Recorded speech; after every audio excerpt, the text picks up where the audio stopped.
Hey everyone, welcome back to The Actuality. This is Josh Wallace with Angel Citadel, and we are here once more again for Invisible Sunday. Golly, it's been a hot minute. I think we all got sucked back to the shadow, over the course of the last couple weeks for various and sundry really sucky real life things. And we're still missing one. We've got Jeff's out and he's working on getting his new house ready to move in. So just it's been crazy.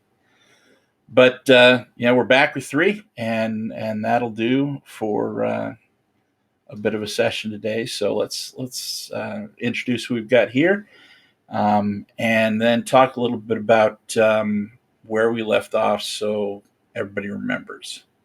Kelton, go ahead and get started. Hello, everybody. I'm Kelton.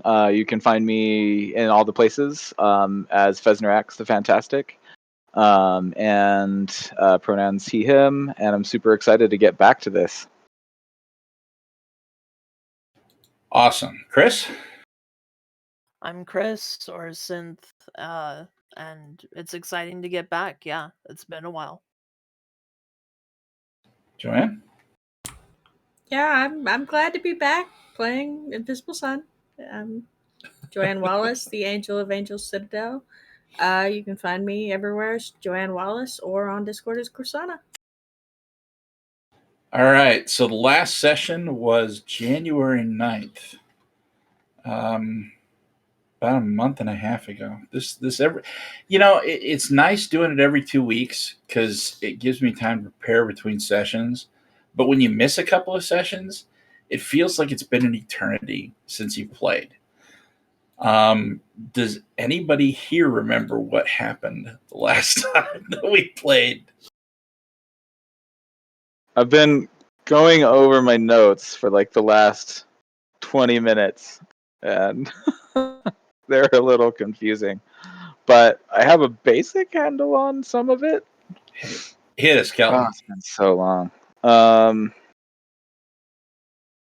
Let's see. This was last session. So I know Sterling was talking to his mom about being his sponsor to advance in his order. Yep. And Albion made an ephemera item for Claire to help her retain info. And he was researching like radio stuff. He was going to go off and research radio stuff. Yep. He went and visited a broadcast station. And learned about radio in the ether. Yes, someone named Heber. Was it last session that I talked to Kudash? It was last session that you talked. So that's Kudash. What I have yeah. So I remember that part. I have the most notes about that because I had so many questions for him. So I talked to Kudash about memory and masking illusions and stuff like that. Because I want to hide our potential future transmission from the thaw, and because I had other questions for him as well. I think those are the main beats. They were, and because it was so long ago, you're going to take a hidden knowledge for that because that's okay. way to take notes. I did write down an extra thing that I managed to do. I convinced a group of spiders to kind of sow some dissent about, I think, the thaw. I think. Yes, I you did say actually. About what? Yeah. My note says spiders don't like the thaw. Task beyond them, but they'll try. Yeah, you sent them an image about them taking the crow, if I'm not mistaken. And that sounds like something I'd do. So right. Maybe the spiders will help you subvert people somehow. I hope so. We'll see. Like they said, they'll try. All right. So, let's pick this up directly after last session. Perhaps the next morning. Okay. And let's start with Kelton. Kelton, after your discussion with Kudash, what would you like to do? Oh boy.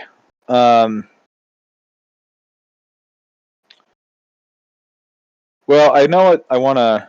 I want to start playing around, based on the information that I got from him, with an idea, like a new weave, which means I'm just messing with. I probably hang out at home and sort of start practicing this weave of sort of subtlety, and distance that I want to use possibly in the future. I don't think I have any more research to do. So yeah, I think Billy would just go back to his home sweet haunted bomb and hang out, mess with this weave a little bit, have some coffee. Maybe he's kind of taking a rest. Okay, so you'll be at home, doing your thing. Chris, you spoke with your mom, and then you went to the library, and then you talked to the spiders. And I'm assuming you went back to Phineas's, but that's an assumption. Feel free to correct it. That's probably where I went. Yeah. So it is now the following morning. What would you like to do? What kind of like point is it at the year for advance? Is it testing, or I know there's an event every day. Yeah. So aside from the events every day, the Vancian College is not like on a high school type schedule or anything. You know, there's no summer break or anything. It's year round school. Um, they do testing more frequently, but less strenuously, if that makes any sense.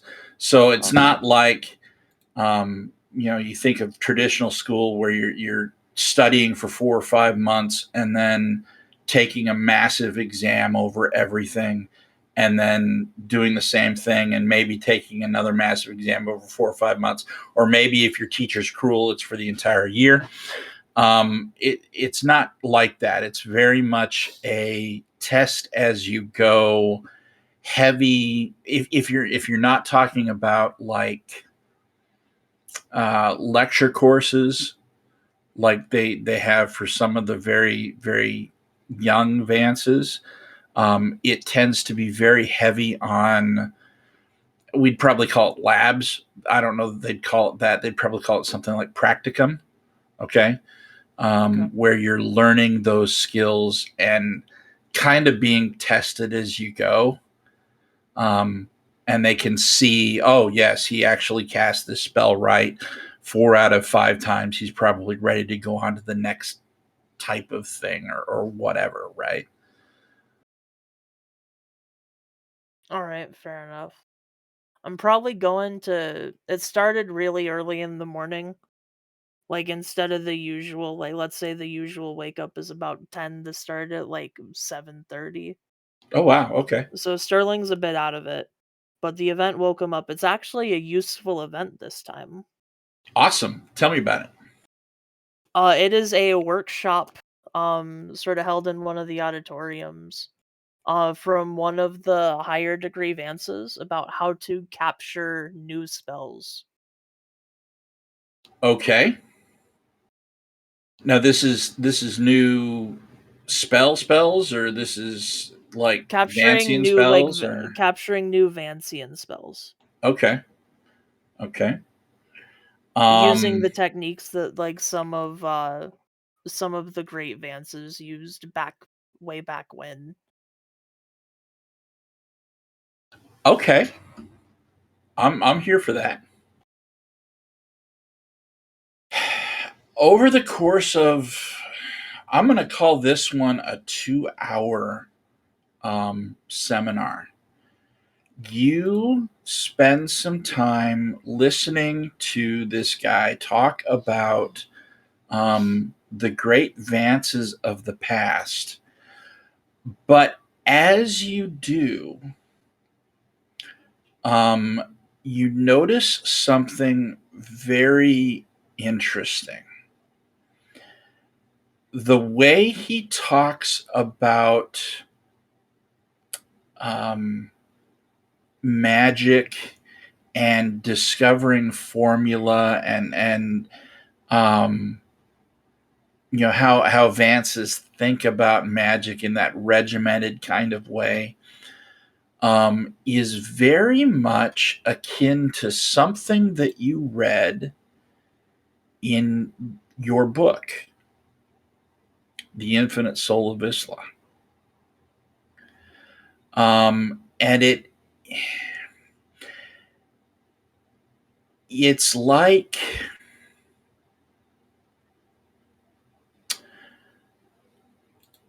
there's only so far that the Vance can go. It's like playing football, right? You can run it 90% of the way, but that last 10% has to get made up somehow. And for whatever reason, the greatest Vances, when they discovered those amazing spells that you read about in your textbooks, they didn't go 100% of the way. It was they got like 90% of it, and then it was some sort of inspiration that finished that off, that made the connections, that made it so that the formula made sense. And that book talked about that, not quite in the terms of Vancian magic, but in the partnership between a Vislae and Vislae, and how her blessing on a spell is what allowed the first Vislae to begin to learn magic.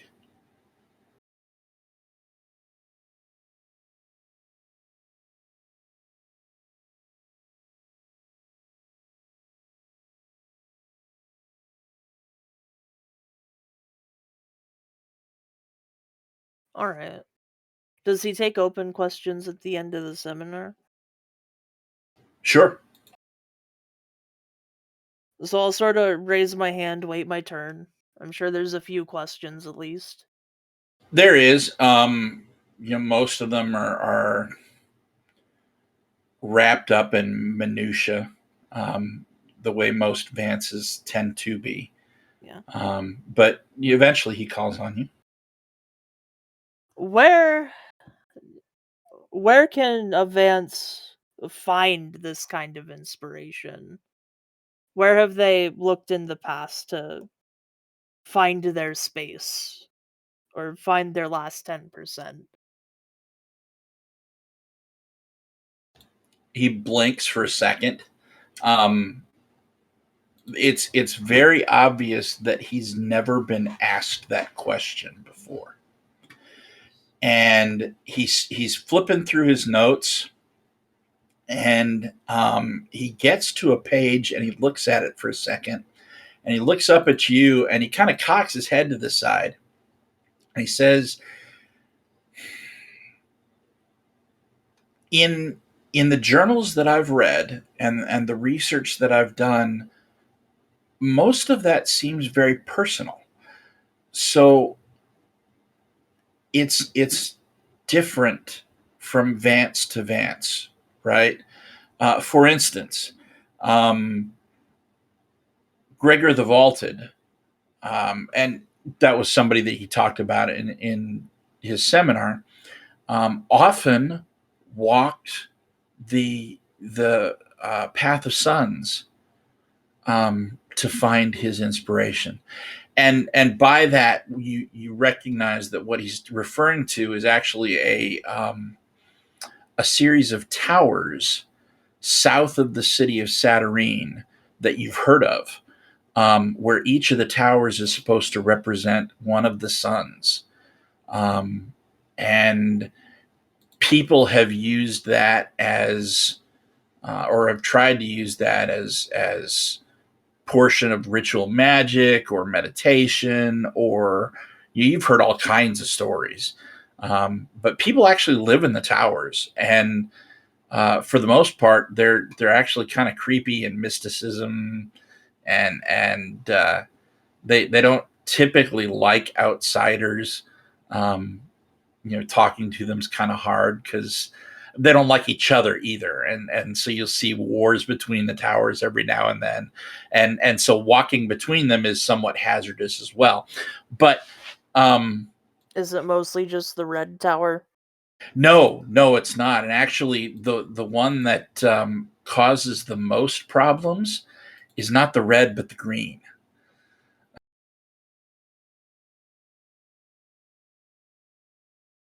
All right. Always growing, that one, trying to overtake the others.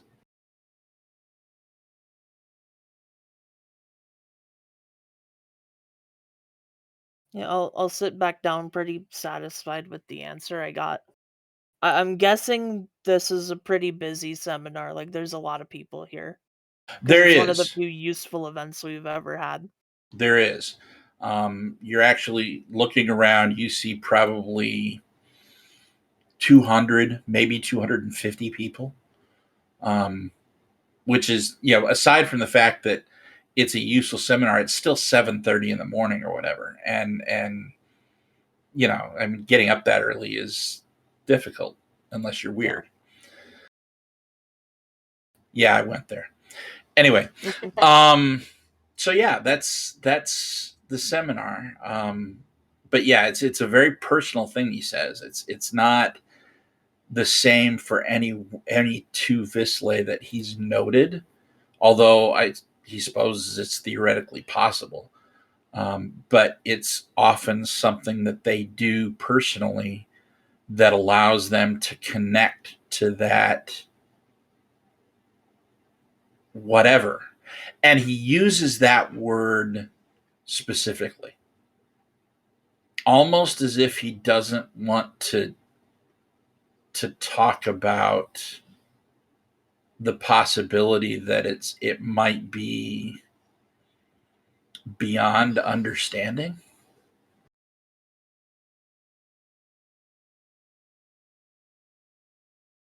Yeah, that's not a comfortable thing, like, as a Vance, so that's not something a Vance would want to say. No, it's not. You're absolutely correct. Claire, Yes.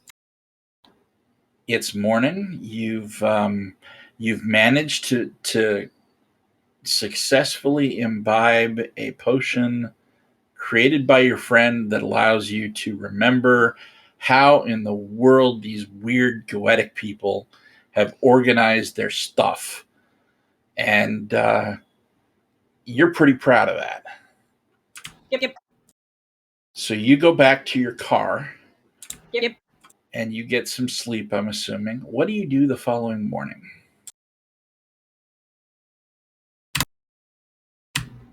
I go furniture shopping. Alrighty. Do you want to play out the furniture shopping, or do you just want to say that you go furniture shopping? Well, since I don't like furniture shopping in real life, I'm just going to say that I go furniture shopping because no. Awesome. What are you picking up? A proper bed instead of the cot that I've got. Probably a couple of pieces for the living room, like a couch and maybe a love seat. And yeah, that's probably about it. I'm not going to buy a whole bunch of furniture because I don't know what kind of furniture I want yet. Okay. Although I think that for my furniture shopping, I'm going to do it the college way. I'm going to hit like streets where the refuse has been left and see if there's salvageable stuff there. Okay, I just so have to upcycle it. throw in.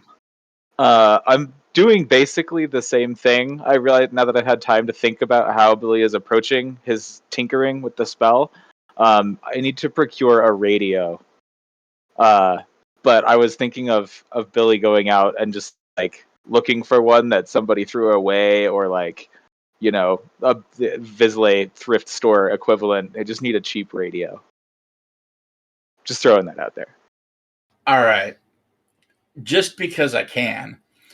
The two of you are out wandering the streets of Fartown. One of you looking for recycled furniture, and the other looking for a cheap radio. And across the way, you see each other. Claire will wave politely at Billy. Hello, hello, how are you? So I'm like rifling through some discarded junk in an alley or something. Oh, hey, Claire, how you doing? What? That's about as exuberant as Claire actually shows in public. What are you up to? I'm looking for a radio. I'm gonna do some experimenting. I think I saw one about 3 trash cans that way. I'm looking for furniture. Oh yeah, what do you need? I think I need a table now. I've been at this for a while. Have I seen a table? Sure. Yeah. Well, if you go like 3 blocks that way, take a left, and then take an immediate right. Yeah, there's a pretty good table. It might use a little work, but you know it's serviceable. Well, it's certainly fun. I'd rather do a little bit of work than, pay an arm and a leg for a table from somebody else. Free is always the best price. Yeah, that's what I thought. So, Besides furniture shopping, what are you up to? Well, I don't have to go to the Goetics for a week until later on this week. Not much. Did you want to grab a bite to eat, perhaps? Yeah, always. Let's see if I can find that radio first, and then we can pick a joint. All right, I'll go grab that table. I just got a new house, and it's in process of being expanded. Yes, that's a good way to put it. I'll help you carry it. That would be delightful. Thank you. So I get the radio. I help Claire carry the table. Where are we going? You're going to the Fade. So you walk Well, no, to the... we're going to get a bite to eat. Oh, right. Okay. So I have a regular place that Billy has a regular place he likes to go, but it's all the way in Rye River, and I don't know where we are right now. You're in Fartown. Yeah, figured. So let's see. Where should we eat? Well, what about that little diner up there? It looks like it's got some nice food, and there's nobody screaming in agony outside, so... Yeah, that's always a good sign. The diner she's referring to is a very floral looking building. It's red brick, but it's got flowering vines all over it, and out front, those kind of wire looking tables and chairs, with the umbrella type things, along with some stuff inside. And over the door, you see a sign that says bar.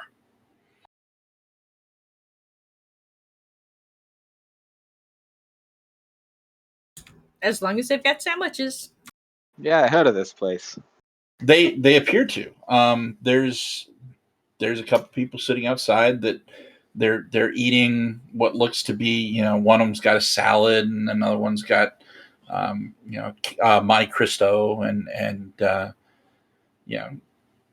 couple of light drinks or something like that. I mean, very, very quiet, very pleasant sort of place, it seems. Okay. Well, since we've got this table that we need to deal with before we actually go in and sit down and eat, I would like to summon a creature to take it home for me. Awesome. Okay. So you're going to summon a creature. Tell me what kind of creature you're going to summon.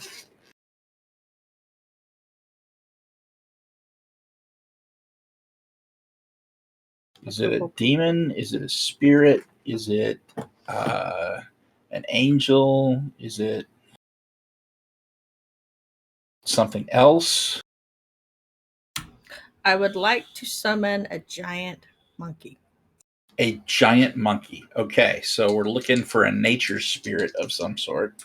Yes, a nature spirit that has the ability to move very fast because it's going to need and is strong, so it can carry the table from where I'm at to my house, and then it can have the bananas that are on my counter in the house. Okay. So you're going to bribe it with food. Yes. All right, go ahead and make your roll.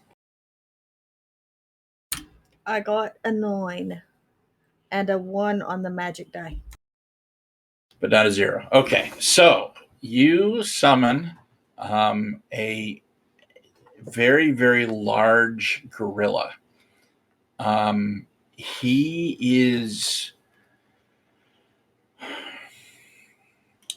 is half black furred and half white furred, but it's not like straight down the middle. It's kind of like a wavy, almost like that yin and yang curve, but more, right? There's more to it. It's almost artistic.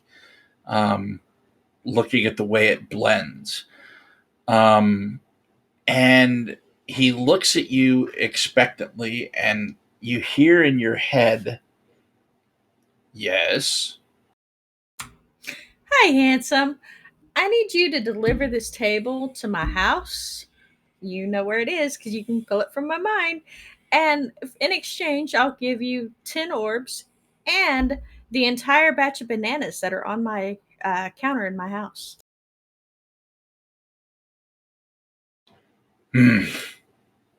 And he kind of sniffs out, and you can feel the air moving past you.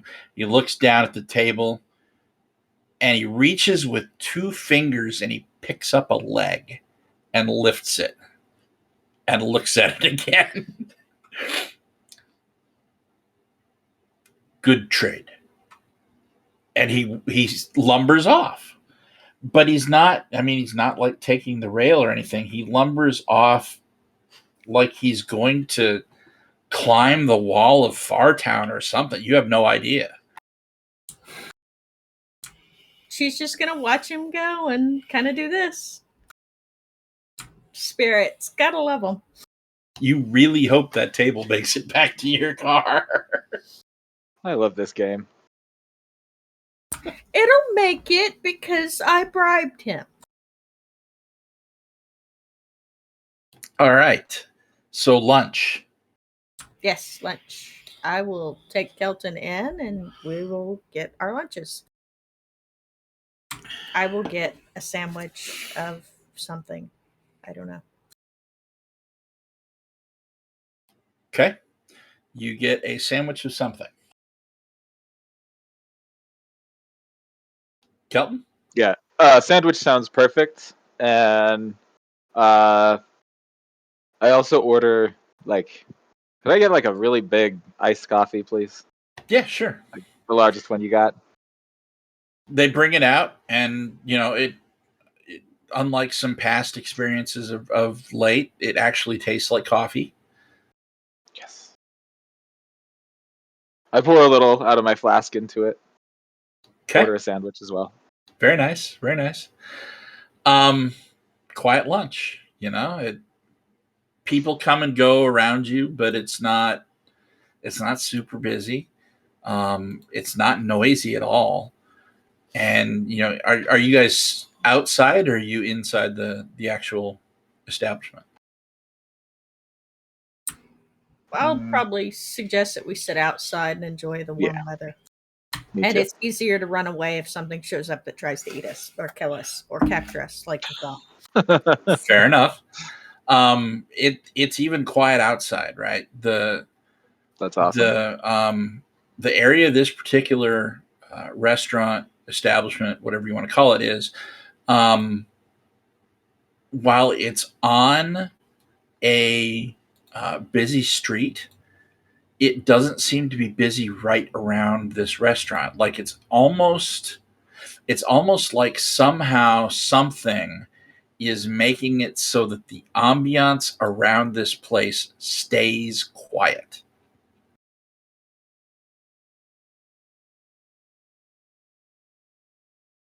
I like that somebody cast ambiance permanently. They might have. You don't know. So, how's the new house treating you? It's okay. It's got a few quirks, but I'm sure it'll work out in time. It's not quite as. Oddly enough, it probably is the same size as the theater, at least on the inside. I keep finding new areas that are unexplored. It's awkward, really. Yeah. Okay, that's weird. You up to anything besides moving in? Going to do my studies and working with the Goetics. Not really. Albion's been busy. He's making things, I think. Yes, he said he was working on something very big. So Oh, that's interesting. Did you learn anything from the Goetic library place? Anything good? well, I've got Screech now. He's fun, a little awkward and scaring of people, but it's okay. Screech? Yes. So as the Goetic advances, we get to acquire the names of specific creatures that we can bond with us and that become, in essence, our familiars. And mine's named Screech. He's, well, adorably ugly. Yes, that's a good way to put it. He's adorably ugly. He's got a lot of tentacles and he's a very happy creature, loves to smile. However, his smile apparently is intimidating because when he smiles, he's got big, sharp, pointy teeth. Okay. All right, I can dig it. But he's quite helpful. He moved the car for me to where I'd be closer to Albion instead of off in the distance by myself, which makes it handy for me to communicate with Albion. Just a slight manner of concern if the thaw decides to show up again. There you go. So, are we really doing this thing? The whole pirate radio broadcast situation? I'm Yeah, still working on it, but it seems a little. It doesn't seem real to me yet. yeah, I think I really like the idea of a pirate radio. How did your meeting with Kudash go? Did you enjoy it? Was it illuminating? Yeah, it was. Not as much as maybe I had hoped. He was. He's doing that the whole like I'm super wise, but I'm gonna hold back. Like you're not ready for it yet, da da da sort of thing. But I learned a lot. Most importantly, I think I've got an idea of how to hide the source of our broadcast from the thaw. So maybe I can keep us safe. That's what the radio's for. I'm gonna do some experiments when I get home. Awesome. That sounds like fun. Do you think Kudash is trustworthy? Do you, My gut tells me so. I don't, he didn't do anything to make me suspicious or to make me feel like there was any reason not to trust him. do you think we should include him on our little endeavor and offer him a copy of the playbook? That way he could keep it safe if something were to happen to us. He's obviously more higher and upper. Yeah, that's actually not a bad idea. Uh, I I think he, if nothing else, I think he'll enjoy our little stunt. And I don't see any reason not to put a copy of it into his hands. He's probably better equipped to keep it out of the hands of the thaw or keep it from getting destroyed than we are, to be honest. Yes, that's my thought too. How's your sandwich? How is my sandwich?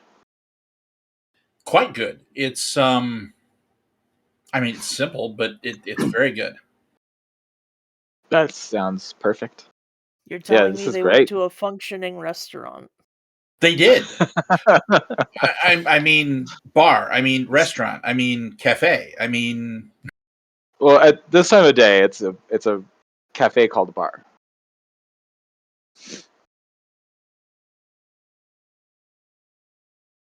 I remember bar. Okay. Yeah, right. And then at night, it's a bar called cafe. Yeah. Yeah, I've never been here before, but how far is this from my bomb? 15-minute walk, maybe. Nice. Okay, mental note. A place to I go like for the real food. Yeah, got a nice atmosphere too. Mellow. Well, I don't know. There's just so much. You think we should try and go to the Gold Sun after this, and sort of keep digging into these various mysteries? Maybe. Are we ready for that though? How much is it going to cost Probably to get a not. sun pass? How much is it going to cost for us to get a sun pass? I'm Yeah. not exactly in the Didn't we money look into making. that? I thought we looked into how much it cost at one point. We did. I don't remember though. Okay, neither do I. Well, Claire's not going to remember. yeah, it's nothing that we need to rush into.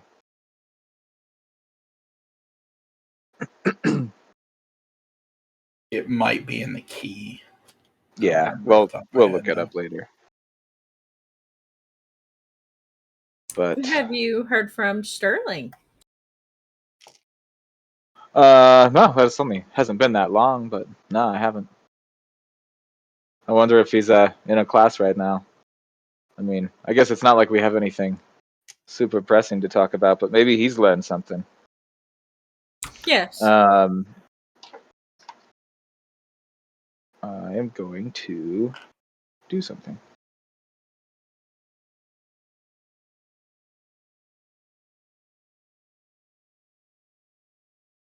Okay, I would like to weave together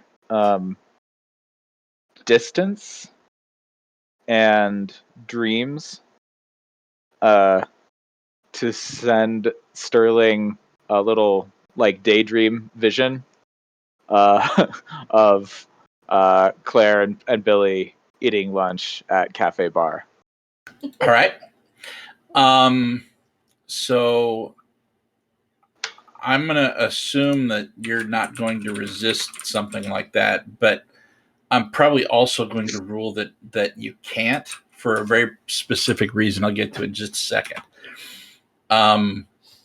That's probably what a 3, maybe a 4. Mm-hmm.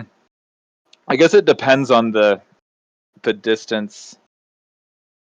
I'm going to say you're in the same district. Would you call it? It's not going to be Would you more call it? than. Okay, if it's just a long distance, I'd say it would probably be a 3. Yeah. So I'll pump. Go ahead and do it a 3. That's fine. Okay. Because at 4, I could make it a very long distance. I'm not sure. I don't remember the actual measurements. Yeah, but that'd cover the entire district. So, I mean, Yeah. if you wanted to do that, that'd work too. Nope, I'll just do the 3. It should do it. All right. So having woken up at 7:30 when your normal wake up time is, the crack of noon, you find yourself after that very enlightening but very maybe intellectually dense, I guess would be a good way to put it, seminar, nodding off a little bit. And as you do, you almost see your vision kind of fades, and it shows a brick building with vines everywhere and a really nice sign, nice calligraphy that says bar over the door, and Claire and Billy sitting outside at a table eating sandwiches.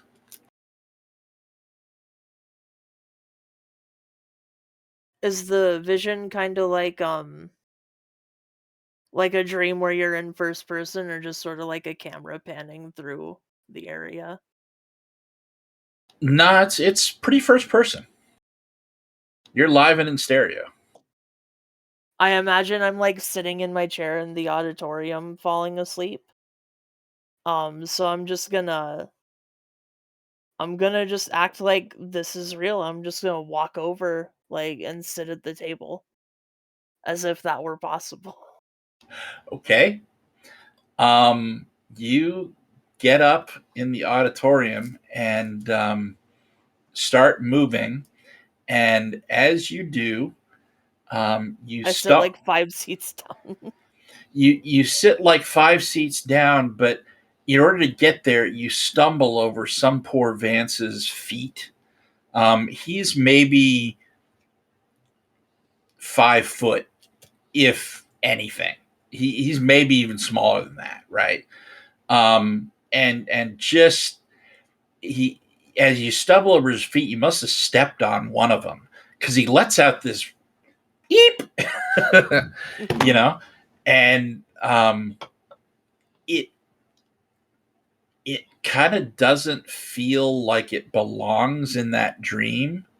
Quiet down, we're trying to have lunch. So you go and you sit down over 5 chairs down, and it's empty. Am I still kind of in this dream state? Yes. I'm kind of sitting here. I look over to Billy and Claire. I'm just like, so what have you two been up to? And you see them talking, but you can't hear them. What it's have you ever seen the ventriloquists where they say one thing but their lips are moving and it looks like they're saying another? Yeah. Okay, so this is kind of like that, right? They're talking like they're talking, but what you hear is shh.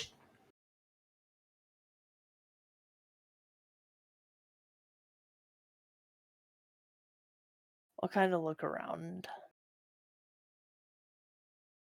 The vision flits between this bar, this cafe or whatever, the wire table and the wire chairs, and Billy and Claire, and you look around and you see kind of sitting almost in the air a whole bunch of people in fancy robes.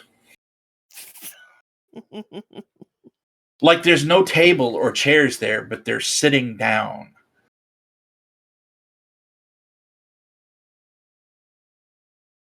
If I turn back around, do I see a stage? Yes. All right. I'll stand up and or I won't stand up yet. What's happening on the stage at this point? He is finishing up answering questions, and there's a couple of he's trying to leave the stage, but there's a couple of the Vances that have gone up and are kind of crowded around him, asking more questions, like trying to get him to answer them. almost like they're going to be taking a test on it later or something. They've got that anxious look on their face. You're not quite sure if they're fanboys or girls or fan people, or if they're just, hey, am I going to be tested on this later? Can I ask some questions? I didn't get this. I'm gonna pluck a menu out of the dream, like the last little fading bit of the dream. I'm gonna grab a menu off the table, and I'd like to use Noram's Sea of Words, and Okay. just kind of start flooding the area with words so the poor man can get out. Let me grab the spell card. I have to do it digitally now because my cube isn't unpacked.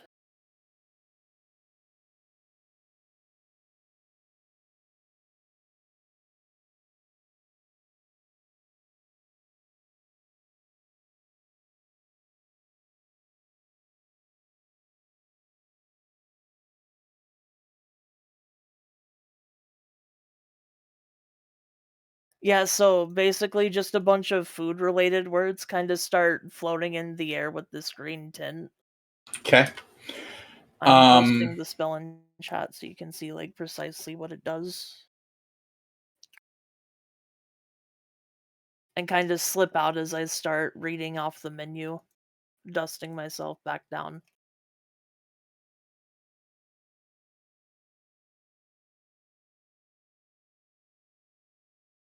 All right. So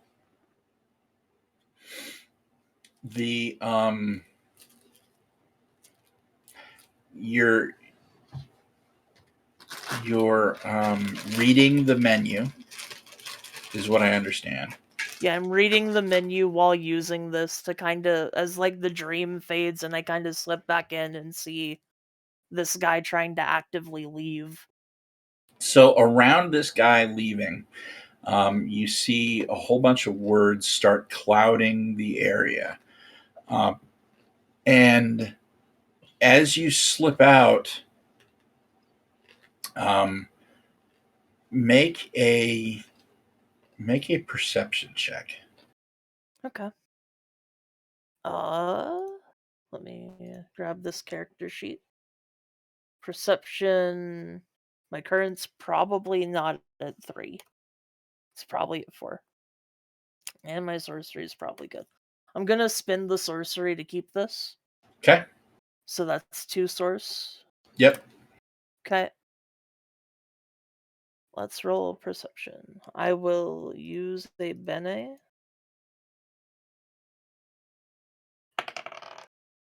That is it. So my venture's 1. That's a 5. Awesome. So So a 6 with the venture. as you're walking out over the din, you can hear a voice, not super clearly, but clear enough to be heard. Why am I hungry all of a sudden?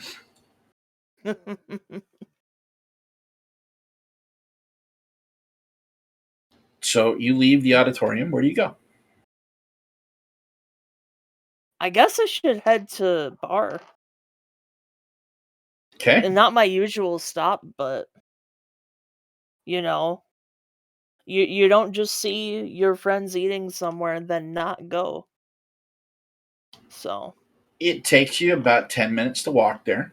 But when you arrive, it's a fairly well known place. You knew where it was. You see Claire and Billy sitting outside and enjoying sandwiches.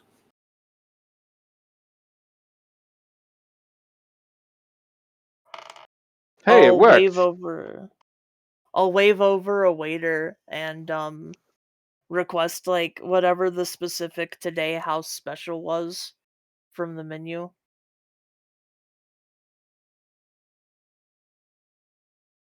Probably some type of stew or a soup. It's a soup and salad, actually. Yeah, and then you get the nice sized crusty bread. Mm-hmm. I'll request that just without even looking at the menu, since I've already read today's. and it's extremely good. That's good. Very filling and hearty. I'll look to Billy. Like that was a weird dream I had. I was falling asleep at the end of a lecture. Saw you two eating here. Weird coincidence, isn't it? Yeah, well, actually, I think I tried to send you a vision so that maybe you'd come and say hi. We were talking, and you kind of came up. We were curious if you've learned anything interesting lately. How are all things in Vansademia? Oh well, I'm trying to advance. Really, that's my current goal. I'm getting a sponsorship from my mother since she works there. Pretty convenient. Yeah, that's awfully So convenient. eventually I'll be, you know, second degree Vance. It'll be pretty good. You Um, learned anything? Go ahead. the lecture this morning was pretty interesting. It was about how learning things the Vance way only takes you so far. Uh, and for to find a truly great new spell, you need to find inspiration from somewhere. He mentioned something that was in one of our books where Vislae, the blessings of Vislae allow us to cast spells as Vislae. It was pretty interesting, more than you can really summarize in a bit of conversation. But I there like the there were inspiration interesting bit. mirrors between that and the books. Hmm.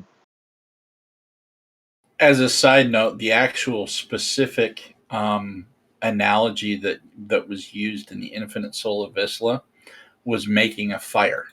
So if the Vance is the one that takes the sticks and makes the teepee or the log cabin or whatever, right? And Visla is the one that causes the spark to ignite the flame.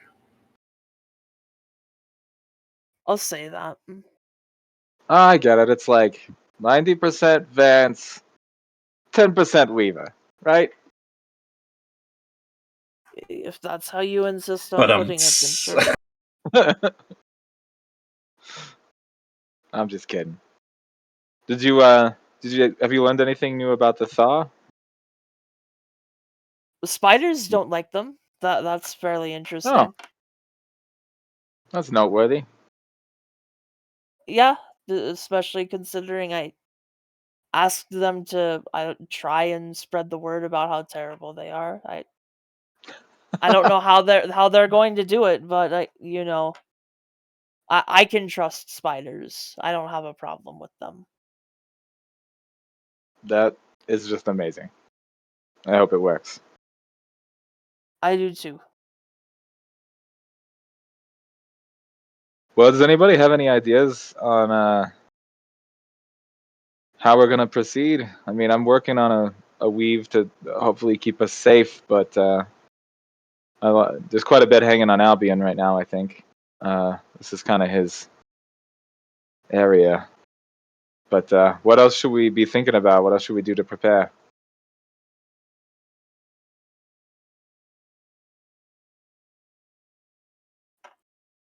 Claire is gonna ponder and say, well, I think the idea of giving Kudash the book might be a good idea and inviting him. Maybe he's got a few connections we could use.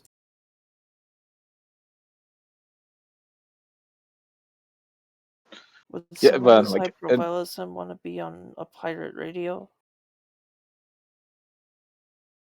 could you say that again? Would someone as high profile as him want to be associated with a pirate radio though? Yeah, I kind of get the sense that he finds the whole thing amusing, but don't get the sense that he would be all that interested in participating. Although I do think giving him a copy of the playbook is a pretty stellar idea. He might already have that, but I can't be sure. as a side note, there's not a requirement for him to necessarily participate in the pirate radio for him to be able to help you. Just point of clarification. Yeah, and then I don't think I got the vibe that he's the kind of guy I should probably do what I did last time, perhaps send him a note or something and then meet up rather than just appearing on his doorstep. Would that be sort of presumptuous? Actually, based on the conversation you had with him, it would possibly not be a bad thing for you to just show up. Yeah, he was pretty warm. He okay, seemed to make case. if you remember, he seemed to make a point of specifically suggesting that the four of you were welcome anytime. Okay. Well, you know what? Kudash gave me the impression that we could, us specifically, weirdly, we could stop by anytime. I mean, why don't we go have a chat? Do we have a copy of the book? Yes. An extra one? I could probably duplicate it. I have a copy of the book on me. The Perfect. original is hidden. Perfect. How does that sound? You guys busy? I'm not. I Not mean, you might have particularly. questions for him too.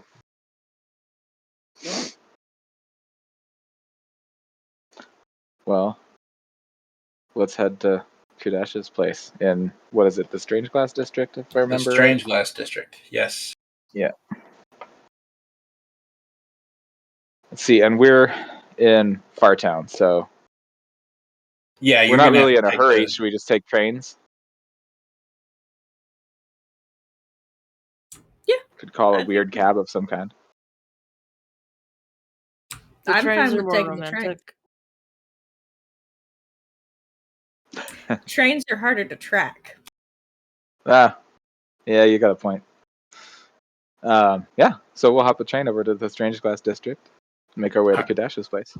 Right? All right. You do that, and the mansion looks much like you remember it. As you walk up, the three of you, all of you, make a perception check as well.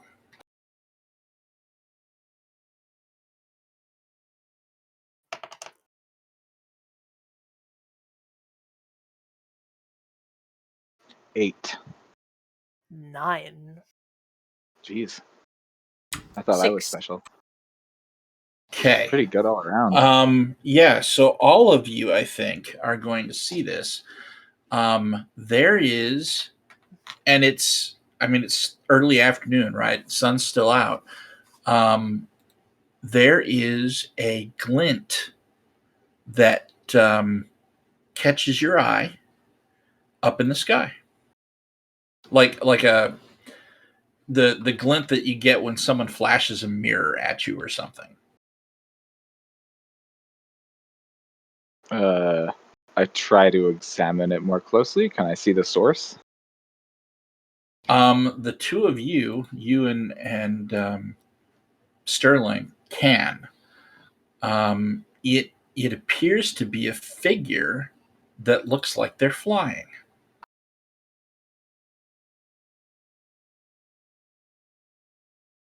But it's fairly far off.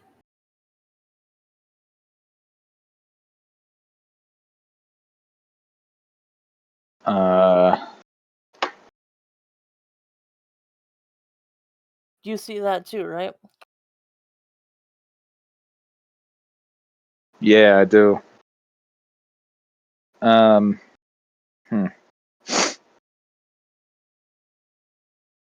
Does it look like he's going anywhere?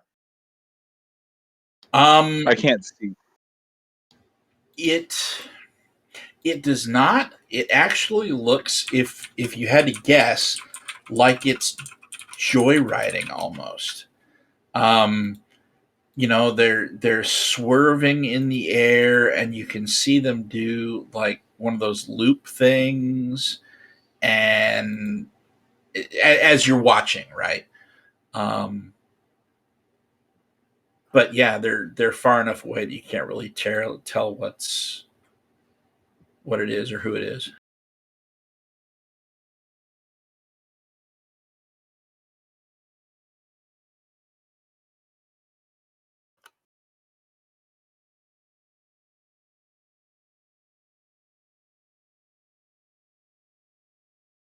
Well, it sure does look like fun. I'm gonna actually weave together. Let's see. I have to think about this. This is a weird one. Distance? Okay, that's going out on a limb here. Weavers, man. I'm going to weave together distance from freedom and um, sky from moonlight to make like one point right in front of me a completely different, like a much shorter distance temporarily, just so that I can actually see him. Like a Ooh, that's a good magnifying one. glass. Just like one All right. small point like this that I can stare through.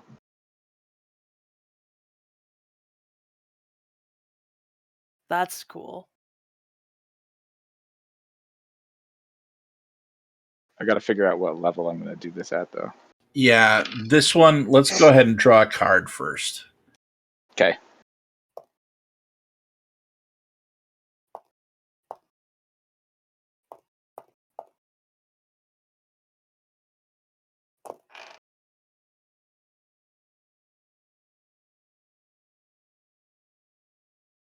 Looming Shade.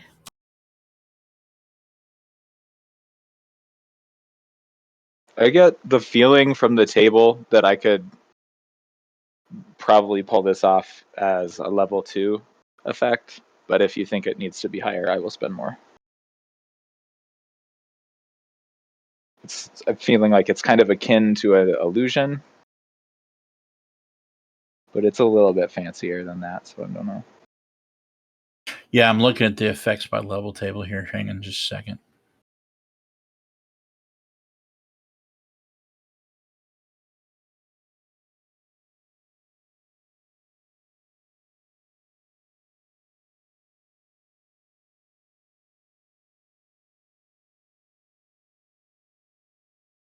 I'm going to call that a level 4, actually.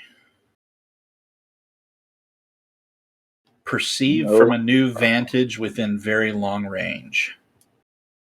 That is apt. All right. Okay. So your card is Looming Shade. Terror, doom, impending danger, unseen threats. Huzzah. Ghosts and spirits lurk everywhere. Most never interact with mortals. Some shades, however, prey on mortals, looking to feast upon their fear, their flesh, or their very souls. The looming shade is almost certainly such a danger. It is terrifying, but it's not just idle fear. The threat is real. The best possible outcome you can hope for is that it's not a horror that appears now, but is yet to come. So perhaps you can prepare for it. But readying for the unseen is always difficult. Even forewarned, how do you expect the unexpected? It promotes gray and it diminishes indigo. Oh boy. So this one, I think this kind of weave is very much going to be um, indigo. So you're going to be diminished because you're trying to see the truth of things. Um, so call this then a difficulty 5 with a 4 effect. So you're going to spend 4 sorcery and roll to beat a difficulty 5. I'm gonna can I use a hidden knowledge too? Sure, to make it automatic. Would that make it automatic? Yep, because you're gonna have to spend I the just four have so sorcery many. anyway. Yeah, I want this to work. I want to know what's going on. I'm just gonna spend it. All right. I have like 11 hidden knowledge. You look up and you see a figure with what appears to be brass mechanical wings. And as you watch, when it turns to where you can see the front, you see Kudash. And he's got like this exuberant smile on his face. Like he's just having the time of his life. Yes, Billy laughs and then he's like, "Hey, here, check it out. Look, stand right here. Look, like right there." And I try to show them, the weird space where space is folded. They can see it just fine. Yeah, I You forgot to all tell look you. up and see Kudash. I forgot to tell you guys. He's like a steampunk archangel guy. Now that's an interesting description. The steampunk archangel Guy. guy. And you know the funny thing is he'd probably get a kick out of being called that.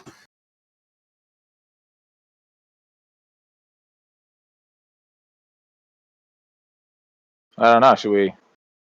I don't want to interrupt his joyride up there. Maybe they just let us wait in the lobby or something. Should we knock on the door? Yeah, let's knock on the door and offer to just wait for him. I mean, he's too far away to like wave at, right? So Yeah. we'll just let him do his thing. Let's go So up and the doorman looks at you. Ah, yes, Mr. Burroughs, Miss Thespian, Mr. Price, welcome. And he opens Hi. the door. The master will be with you shortly. Yeah, and it's no trouble. We can. We're not in a hurry. It's not urgent or anything. And he just sort of waves it away and gestures. If you'll wait in the room where you met him last time, Mr. Burroughs, that will be just fine. I'll have Deborah bring you something to drink if you'd like. Hey, I really appreciate it, buddy. I pat him on the shoulder, maybe just a little bit too hard, and walk into the room. And shortly thereafter, two things happen. Number one, that same little girl comes in with a tray of assorted coffee and lemonade and water and all kinds of things, and sets it on the table. Feel free to have whatever you'd like. And she kind of skitters off, and you hear a very loud bang coming from outside the building. About 10 seconds afterwards, a voice carries inside the house. God, I love doing that. And he walks in, and Kudash walks in the door, and his wings are kind of folding back, and they slowly shimmer and vanish. And he does. He has the biggest grin on his face. My friends, how are you doing this afternoon? It's a great day for flying. Yeah, looks like it. We're doing pretty good. Please come, sit, enjoy. And he goes and he sits behind his desk. Side note: I'm refreshing my sorcery pool while we're sitting drinking coffee Go because for it. I can.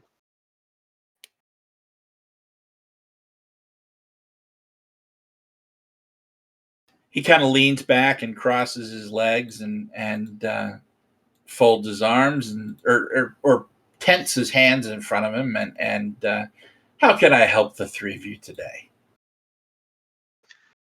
Well, look, we're sort of fixing to do something enormously stupid. Um, I recommend it But- at least 3 times a day. you know, I feel like we can trust you, and you might be somewhat interested anyway. And also, we have something for you, Claire. It's a book. And Claire will pull out the book and slide it and gently place it in front of him. He will immediately reach out his hand towards the door and flick at it, and the door slams shut. And then a slow smile crosses his face. Ah, how interesting. And he reaches out and he kind of strokes his finger over the spine of the book. Orisarde. The Thoth really don't like this book, even a little bit. No, they wouldn't. It says some rather unflattering things about an associate of theirs. Who do you mean? Oh, I'm sure you've read the book, have you not? Yeah. What is he referencing? Do I just automatically know? Yeah, you're Angular guessing. Serpentine. Yep. Okay. Yeah, it does. Yeah, they went to some pretty great lengths to disappear this book. Luckily, they weren't able to. No, they were not. I find that pretty disturbing. I think we all do. So, You know, it is disturbing, but it's also very heroic. There's a reason that they were not able to destroy all the copies of this book. One of them, the one that you made this copy from, was kept at great personal sacrifice by a group dedicated to the preservation of knowledge. what group would that be? Well, vulgarly, they're often referred to as the children of the stacks.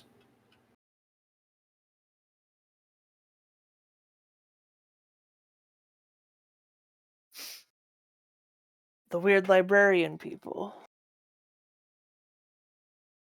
Oh, you've met one? He's the one that gave me this book. Ah. So then you've been down in the depths of Mentas, have you? Hmm. The depths. Albion and I had the privilege of seeing their home even. Really now?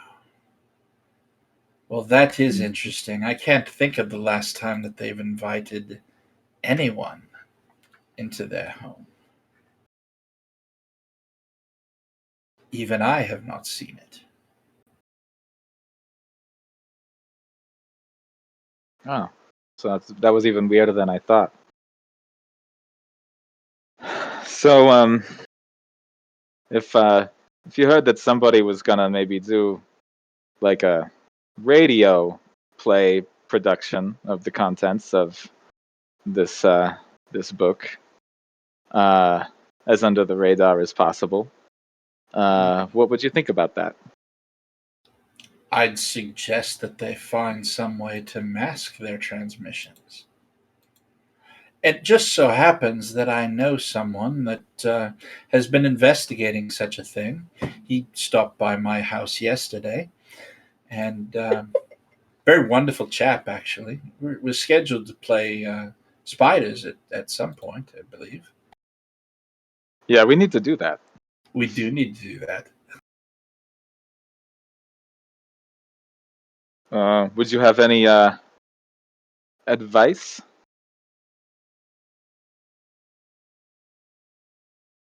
He looks at the three of you for a second, and he says,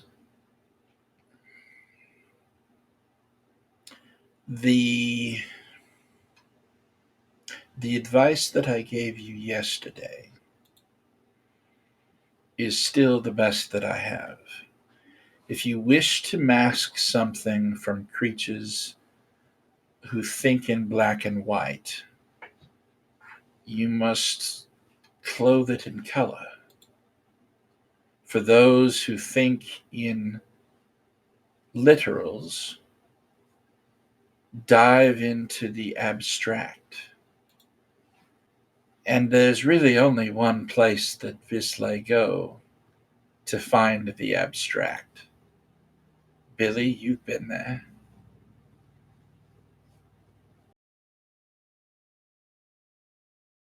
Yeah, I sure have. I think I have some pretty solid ideas. I'm gonna do a little bit of experimenting. Um, Oddly, I'm maybe the least worried about that part. I hope everyone will be all right. I know it's a risk, but it's a risk we're all willing to take. There are more that would help you than you imagine, if you but seek them out. They, for obvious reasons, um, often choose to hide themselves, to cloak themselves in anonymity. I myself, that has never been my style. You don't So say. I tend to cloak myself in publicity rather. Um, Perhaps a bit riskier, perhaps not, but uh, I will not live my life in hiding, um, be it as long or as short as it may.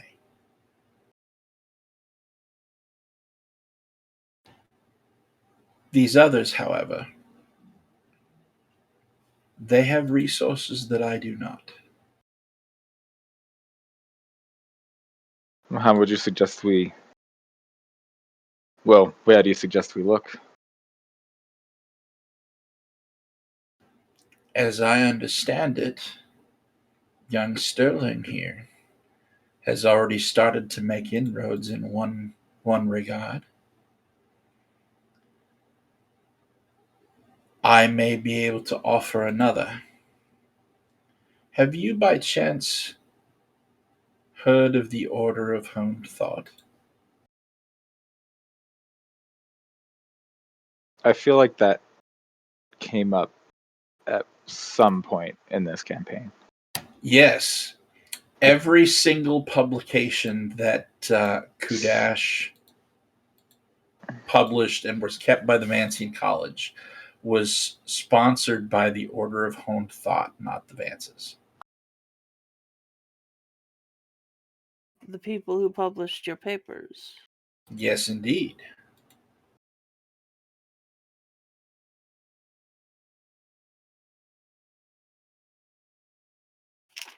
There are some among them, not all, but some, who have knowledge well beyond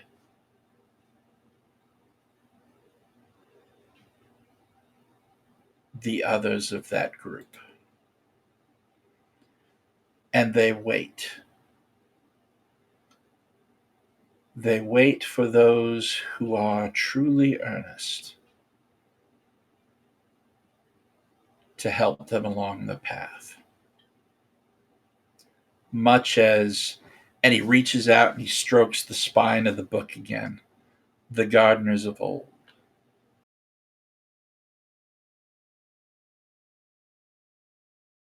Interesting.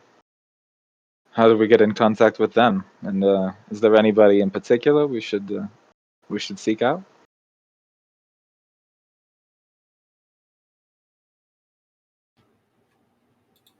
He takes a card out of his desk and slides it across the table to you. The card contains an address and a time, a day and a time. And he says, "Tell them that I sent you,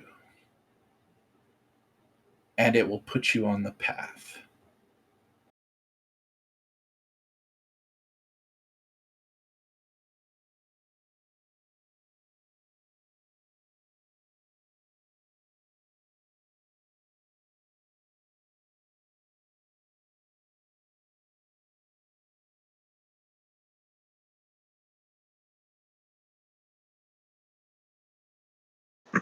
That's very kind of you. Thank you. What is the date? How far away is this? It's like every Saturday Oh, I see. at 8 o'clock.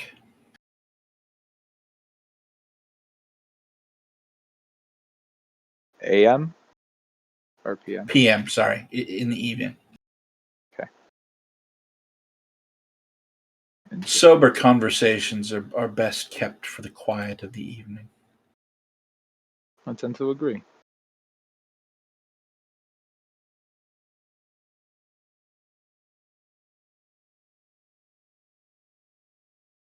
Did you two have It any just so questions? happens, just so you're aware, the address that he gave you is also in the Strange Glass District.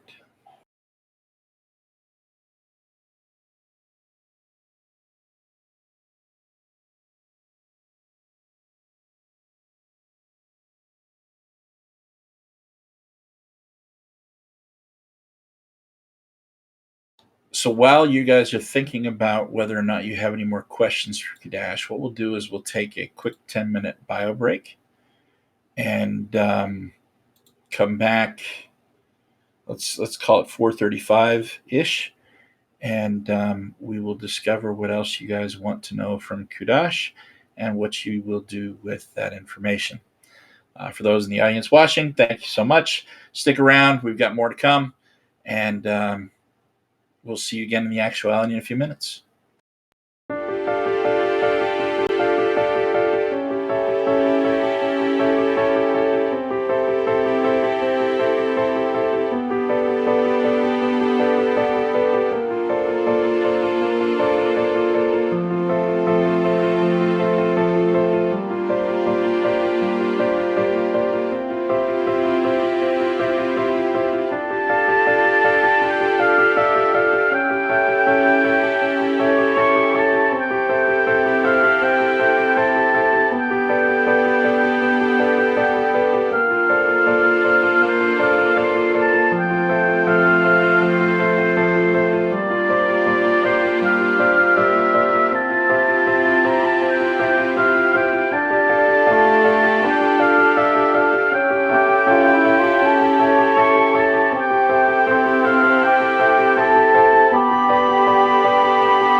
welcome back to the actuality.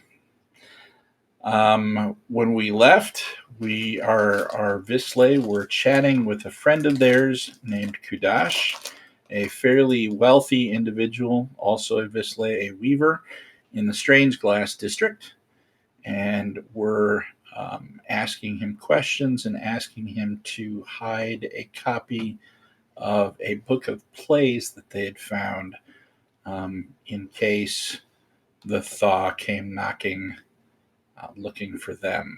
So, all right. So he's answered those questions, and he sits back, or he leans forward. He grabs a glass of water and takes a drink and sets it down next to him, and looks at you again. Is there anything else that I may help you with today?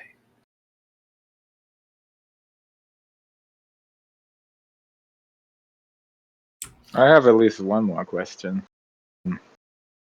You've got a lot more experience here than I certainly, probably than any of us.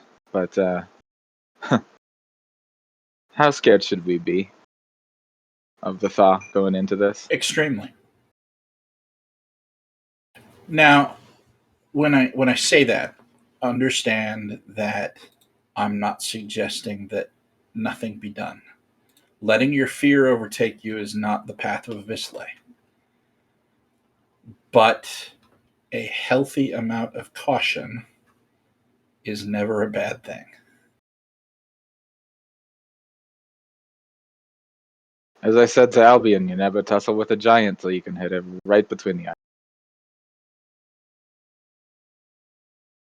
We need to learn more. That you do. Order of home thought it is. Did you two have any questions?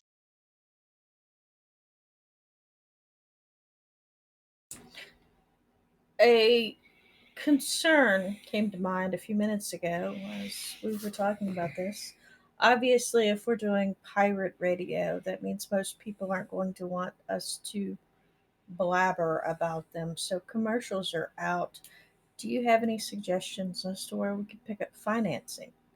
I mean, sure, I've got a little money coming in, and I'm sure Billy and Albion and Sterling don't mind helping to contribute, but we're going to need more money than that, especially if we want to expand at any point. He smiled and reaches down into the bottom drawer of his desk. It's a rollout drawer that he kind of shoves his arm into. And it looks like it almost looks like he's reaching towards the very back of the desk. And you hear a soft click. And then he pulls his arm out of the drawer and he closes the drawer, and then he reaches underneath the desk where his legs would go. And then you hear another soft click. And he comes back out and he hands you a key.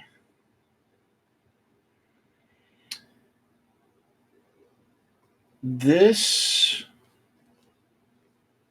key is for a box that you can find at crap. The spot me here, Kelton. The tower with the undying goddess, the one that has the blood coming down. You know the I know the picture. I don't remember the name. I don't remember the name either. Anyway, we're gonna pretend that I knew the name of that, and I'll have to look it up later. At the bottom of that tower are some offices. One of those offices is shall we say, a third-party security firm. They specialize in storing items for people and mediating, being the middleman for exchanges. that are extremely valuable or extremely dangerous in nature and require some extra caution. If you go and tell them that I sent you, they'll take you to the box that's there, and this key will unlock it. The contents inside are yours to keep. If that's not sufficient to all of your needs, let me know in the future. But that should at least get you started. Thank you. Thank you very much. Been an immense help.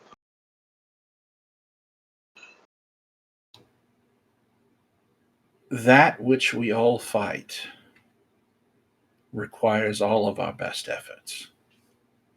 Hoarding means nothing.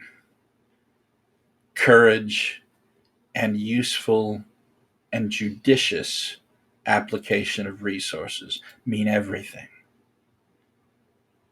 If I can help you, I will.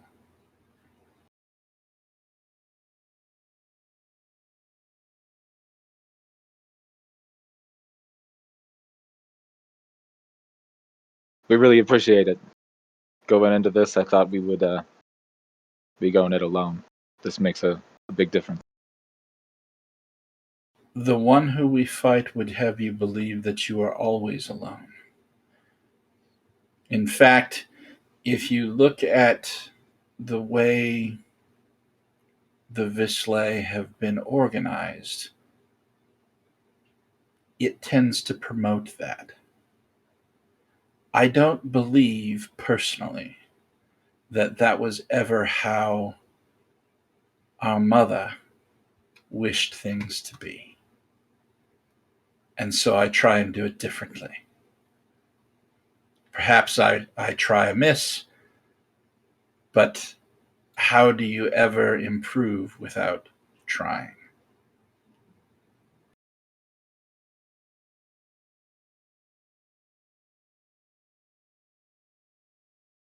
Well said. I will take this, I will conceal it with every piece of art that I understand, and should you need it again, please feel free to come and claim it.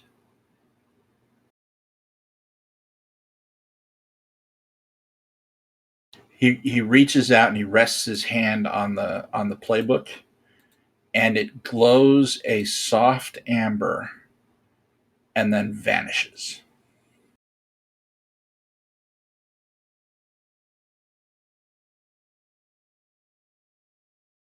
Thank you, Kudash. My pleasure, dear. Thank you very much. And I can't wait for Spider's game, but I think for today at least, you might have to wait. I understand. My set stands ready whenever you wish to challenge me. And he kind of nods at the corner, and you turn, you look, and you see a very, very ornate Spider's set. That's awesome. Billy thinks about the one that he has at home, which is like the Vislae equivalent of like, plastic like board game version of it. Very much so. Yeah, his was all handcrafted, and yeah, it's the guy's stupid rich. I mean,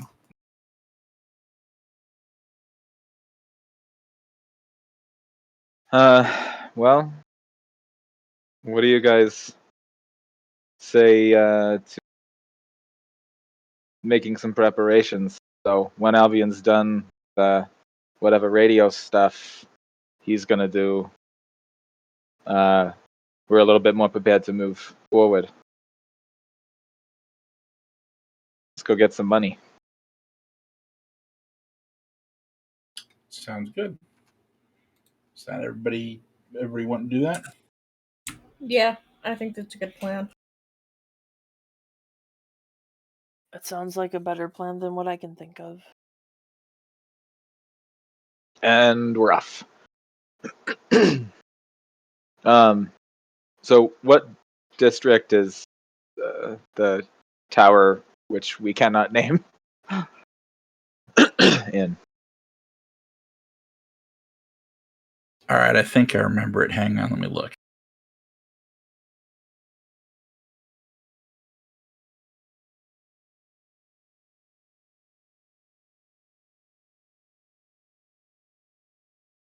Is the thought concealing it from your memory? Probably.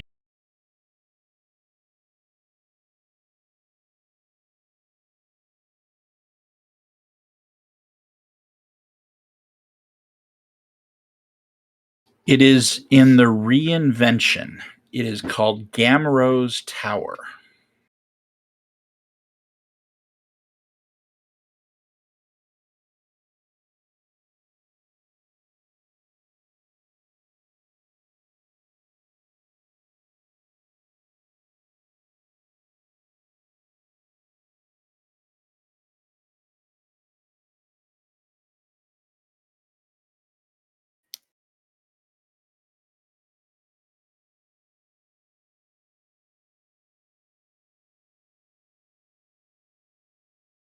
Okay, so I suppose we head to the reinvention. Yep. We'll take the train again.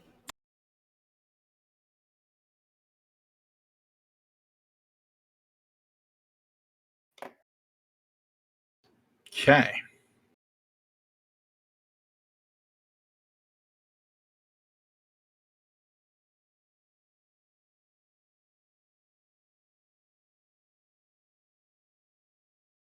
Just a second here.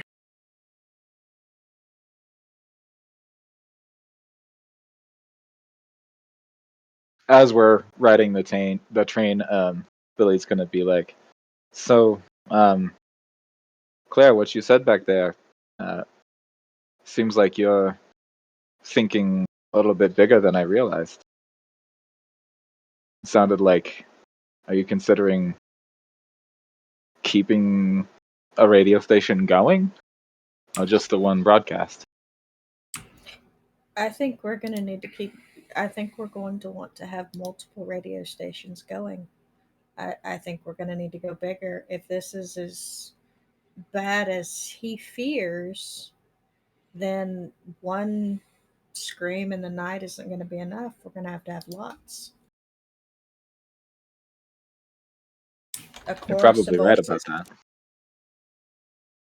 We're going to need a chorus of voices. All right. So, Gamrose Tower is a large skyscraper-like structure that appears to be floating in place in in almost an open kind of a courtyard deal, and it would look just like every other skyscraper, except that down the side of it is a waterfall of blood that is falling into a pool in basically the courtyard area, okay, that's catching it. What you've heard about Gamrose Tower is twofold. Number one, it's not actually floating, it's just that the lower levels are invisible. And number two, that a goddess lives on the top floor of the tower, known as the Undying Goddess. And it's her blood that flows down its side.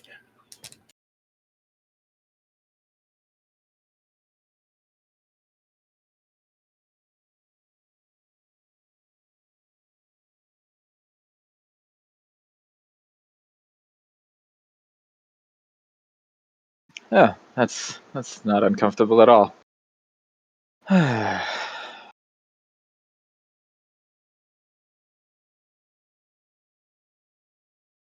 So yeah, Okay. that's the reinvention, or Yep. at least this portion of it. And Now, since we switched districts and are at a kind of new point in the story, I want to draw another card.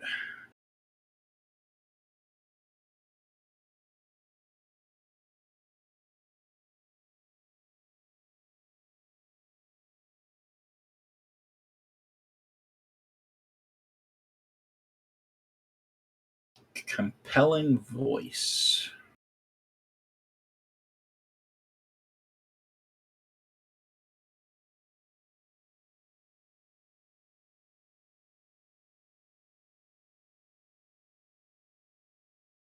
All right, compelling voice. Secrets, ravens, books, flame means control, domination, or persuasion. The right voice can command an army. In word or song, the compelling voice bids us to do something we might not do otherwise. It moves us, frightens us, appeals to our sense of reason. Those who master such a technique have a weapon in their arsenal equal to any other. Because the Secrets family is related to books, however, it's worth considering that the voice in question might actually come in the form of a written message. The speaker might be an author instead. Mostly, however, compelling voice is considered to be the outsider of the Secrets family.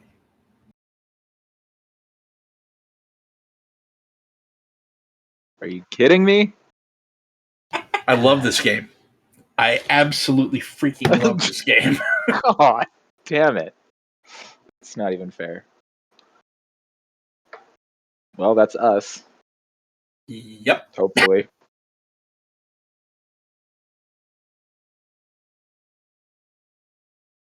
All right. So you arrive at Gamrose Tower. Was there, I forgot to write down, was there a name of the place we're supposed to go in the tower to present this key? Yes, the agency is called Smith and Lilith. Love it.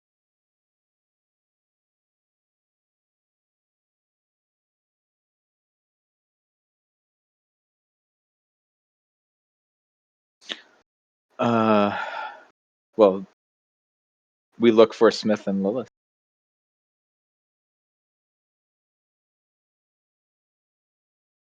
So very much like oh, like the old office buildings, right? You can see people going in and out, and so you sort of deduce where the doors are. And once you're inside, you actually it's not truly invisible. It's more like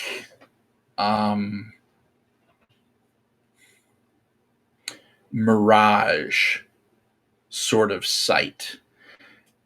As you look up, you can see the portion of the building where it becomes solid. But you as you walked through the doors, you felt the door, you felt the wall, you felt the floor. It's not like you're walking on air or anything. It's just you can't see it except when you're looking right at it. And even then, it's, like that heat wave kind of distorted. It's not, except on steroids, right? So it's still not visible, but you can kind of see where it should be. And there is a set of stairs that you can see after a moment, where people are ascending to what looks almost like a hole in the floor of the solid portion of the tower. And so you climb up, and that exits you out into a large, kind of think of like an antique 20s hotel lobby with the puffy furniture and the tile and pillars in load bearing places and almost like a receptionist off to one side. But hanging on the wall is a massive board with those push letters that the white ones that stick between the folded over felt kind of thing. Um, and you see, list upon list of business or residential, even, and then like a room number next to it. And you see Smith and Lilith, and it's 703.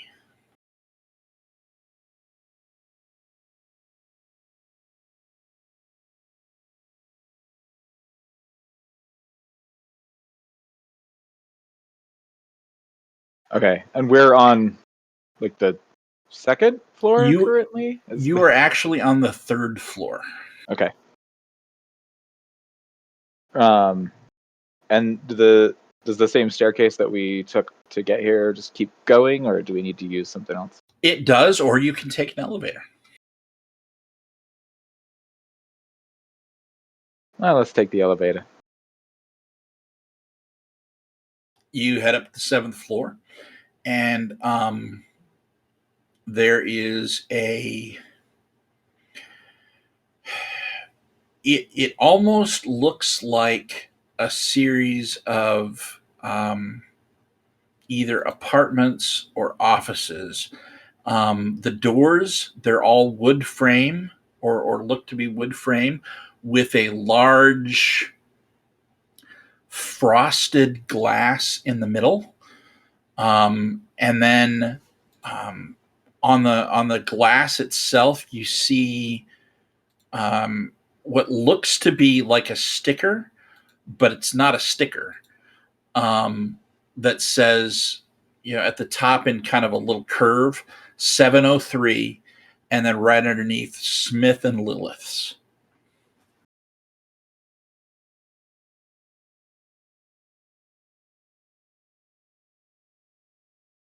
All right, head on in. The antique brass door handle kind of jiggles a little bit, like it's loose, as you open the door and you push it in. And instead of an apartment, it looks almost like a storefront, kind of. There is a desk in front of you. It's a standing desk, maybe 3.5, 4 feet high. There's a register at one end and a woman standing behind the desk. There's a series of chairs along the wall that the door is on. They look to be just, your standard steel frame, uncomfortable, cushiony chairs. The kind that are supposed to be able to stack, but don't really actually stack very well. And then off to the side of the counter, there's one of those little flip doorway things that let someone in behind the counter if they want to go. So the woman looks up at you as you enter, and there's one of those little bell things over the doorway so that it trips when the door opens. And it's ding-a-ling-a-ling. Yes, can I help you? Billy will hold up the key and say, "Yeah, we had to retrieve something. We were sent by Kudash."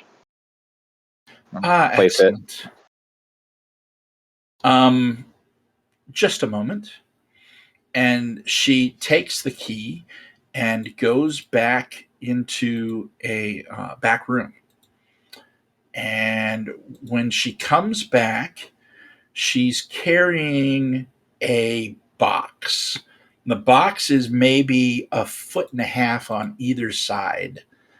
and 8 or 9 inches tall. It appears to be made of metal, but you don't recognize the metal. And she walks it into a what you see is kind of a small room. There's a couple of doors off to the side on the far side of that little swing door thing. She walks into one of them and turns on the light, and you see kind of a smallish room, maybe 10 foot by 10 foot, if that. And you hear kind of a thud, a heavy thud, as she sets down the box on a table somewhere. And she comes back out and hands you back the key, and then walks over to that swing door and says, "If you'd like to examine the contents, by all means."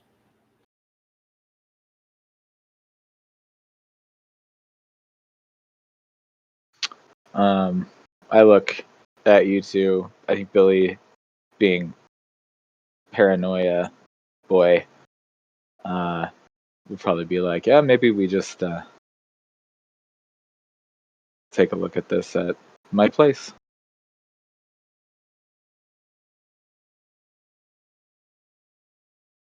I'm sorry, the box does not leave the building. Oh. Okay, well, I open the box. So she leads you back into the room, and then closes the door to give you some privacy, and goes back to, you presume she goes back to the counter.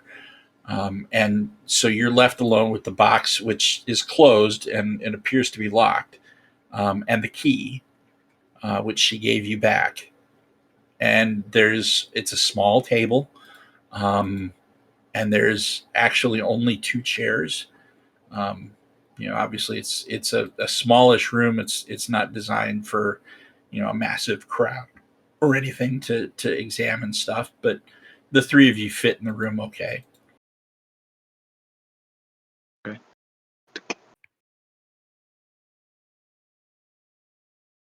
I open the box. Okay. Inside the box, you notice 2 things. There is money inside the box, and there is a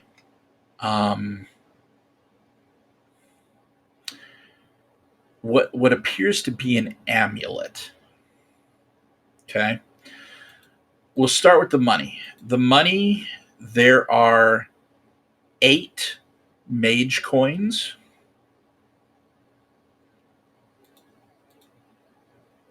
and 37 gem orbs.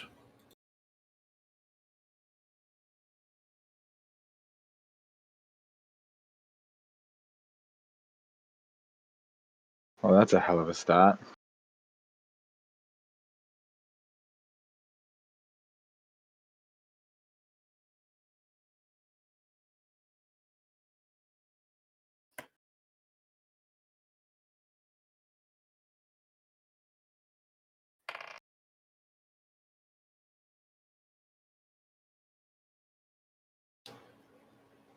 The other thing in there is the amulet. The amulet is,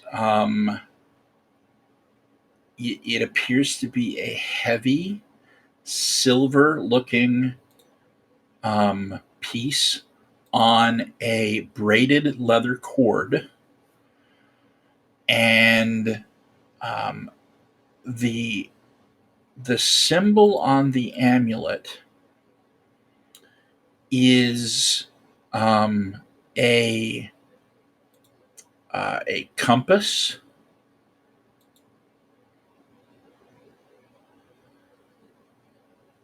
the old the one you use in geometry, the needle and pencil compass.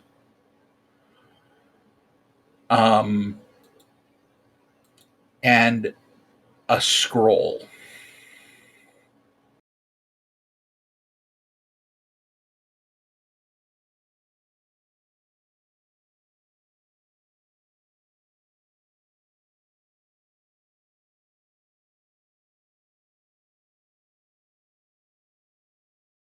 Is that symbol familiar at all?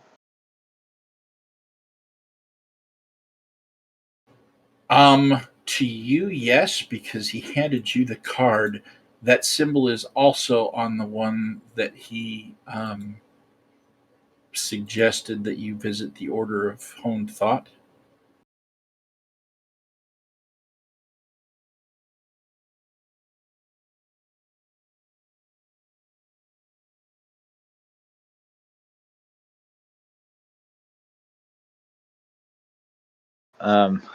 Holding up that amulet, Billy will say, does anybody have a way to tell if this does anything?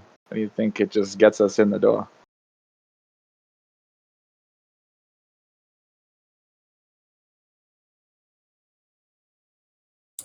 I think it probably just gets us in the door.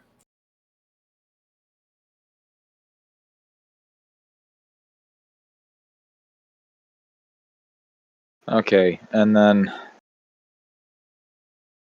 where do we want to store the funds for our little endeavor?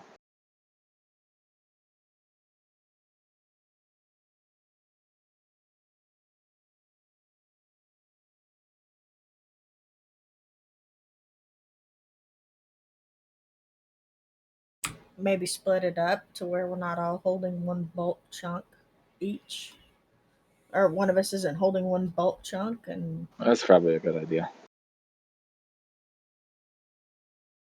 Okay, so I'm just going to make a note that I'm going to do the math later, but we'll split that up evenly between everybody. That way it's not all in one place. Well, I guess, right. Yeah. Do we want to set aside a portion of it for Albion and somebody else carry that, or should we just split it 3 ways? Well, we'll figure it out later. And then, what day of the week is it? It is a Wednesday.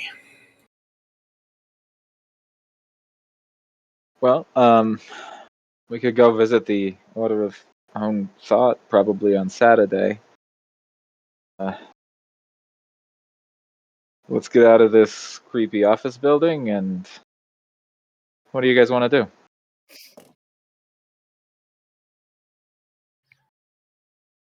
I know Sterling had said that they wanted to do something, correct? Yeah, but I should be able to do it on the way out or maybe on the train back. Okay. So, where do you guys want to go? well, I did promise Billy to show him my house. The Fade it is. Isn't that where Albie's house is too? It happens to be where Albion's house is too. In fact, her house is right next to Albie's house. That'll be a good place to store his share of the money then. That's convenient. So you hop a train from the Reinvention to the Fade and head out there. What are you doing on the train? I imagine perhaps depends on the train. There may be a spider or two crawling around, maybe up out of the seat or falling out of someone's pocket, what have you.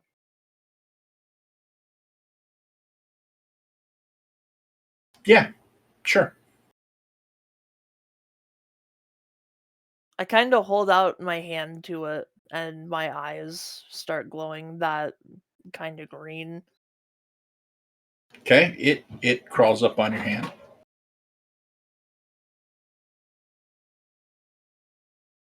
So, I know this isn't too common of a thing, but do any of you need anything? Any assistance? Any favors? I've been asking quite a bit of all of you lately.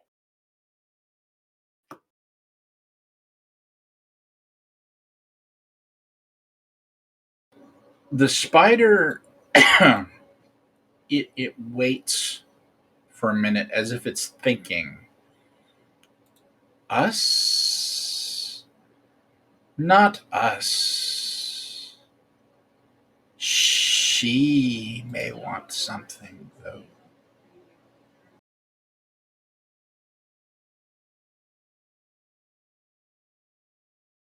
Where can I talk to her?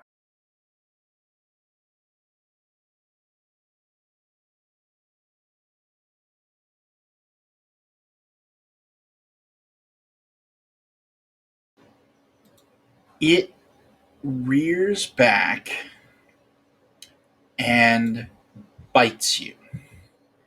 And as it does, you get an image of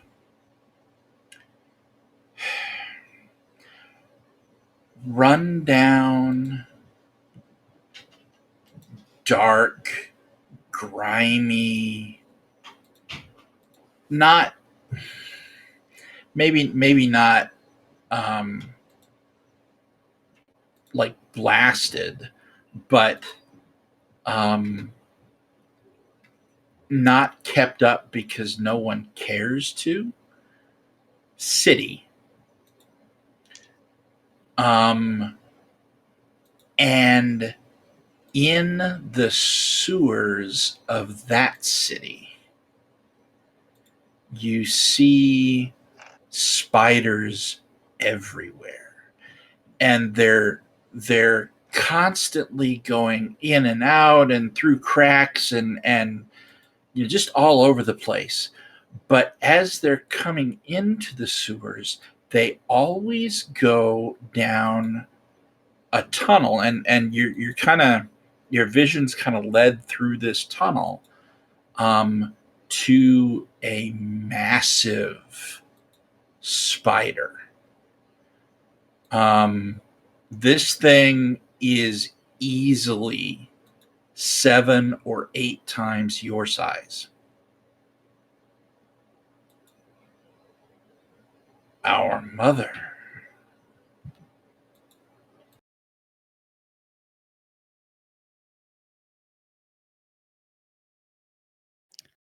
I'll set my hand down carefully on the ground so it can crawl back off and sit back up like nothing happened. Okay. I'm guessing I know where this city is now, too.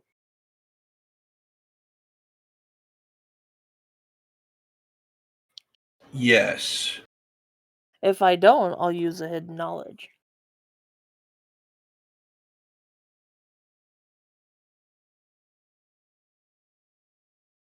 It's the undersling. Okay.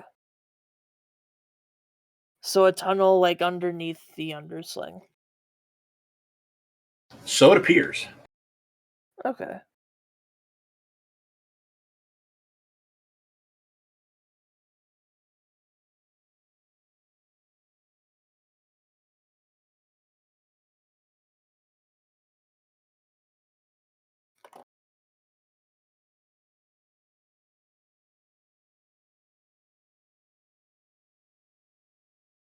Yeah, I just kind of sit back up and look at the other two like nothing really happened with that. Just my usual. Okay. Perhaps we should check out the undersling at some point. Make an unlikely ally or two. Or hundreds, I don't know. Hundreds of thousands. Is that what the spider suggested just now? I was just wondering if we could do anything in return. I see. I'm down.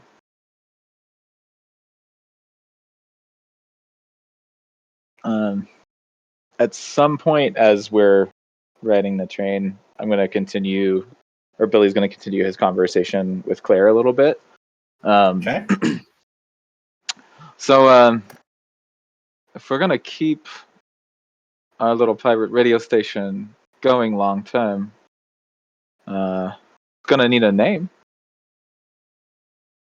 You got any ideas?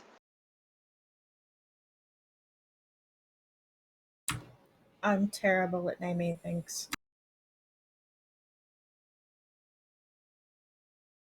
You should name it. Oh boy. Maybe we get together with Albion and we sit down, make up a list of names, and decide which ones we like best. Well, it's something we should start thinking about. Dubiously legal radio. I like it. DLR.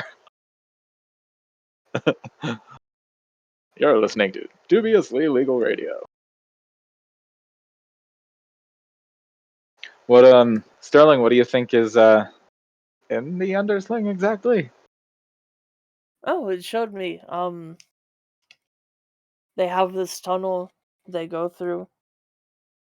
It may be better if the two of you stay back, unless you're okay with sewers and infinite amounts of spiders. Claire will make a face at the word sewer. I'm not fond of the smell. Would you be fond of the smell if hundreds and thousands of spiders lived there?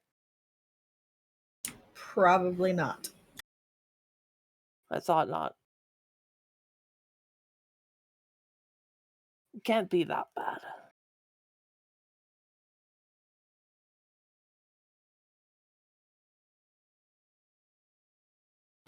I wouldn't be opposed to it if it's something that'll help. It'll at least keep them on our side. Yeah, the more things we have on our side, the better.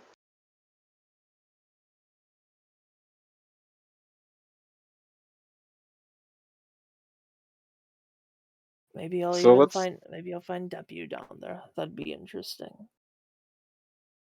find what? Oh, W, he's an old friend. Huh. Interesting. How soon are you thinking of doing this thing? Well, we already have plans for Saturday, is it?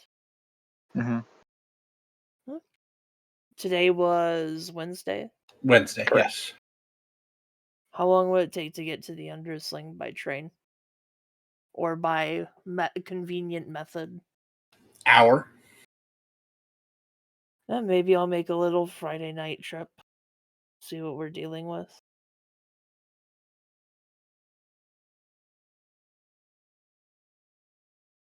Okay. You arrive at the train station for the Fade that's closest to where Albion and Claire's house is. And she leads you through the derelict areas, um, semi populated, but not really. Um, Almost like people want to forget that this place exists, except the people that are here who really, really enjoy uh, that aspect of it for various reasons. Um, Off in the distance, as you're walking towards it, you see a massive World War II bomber that appears grounded and is kind of tilted to one side and is resting on a wing, where you know Albion lives. And right next to it, underneath the wing, is an old, really rusted looking Volkswagen Beetle.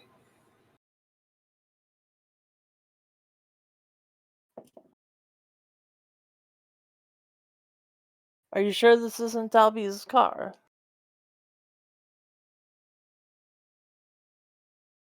You said house.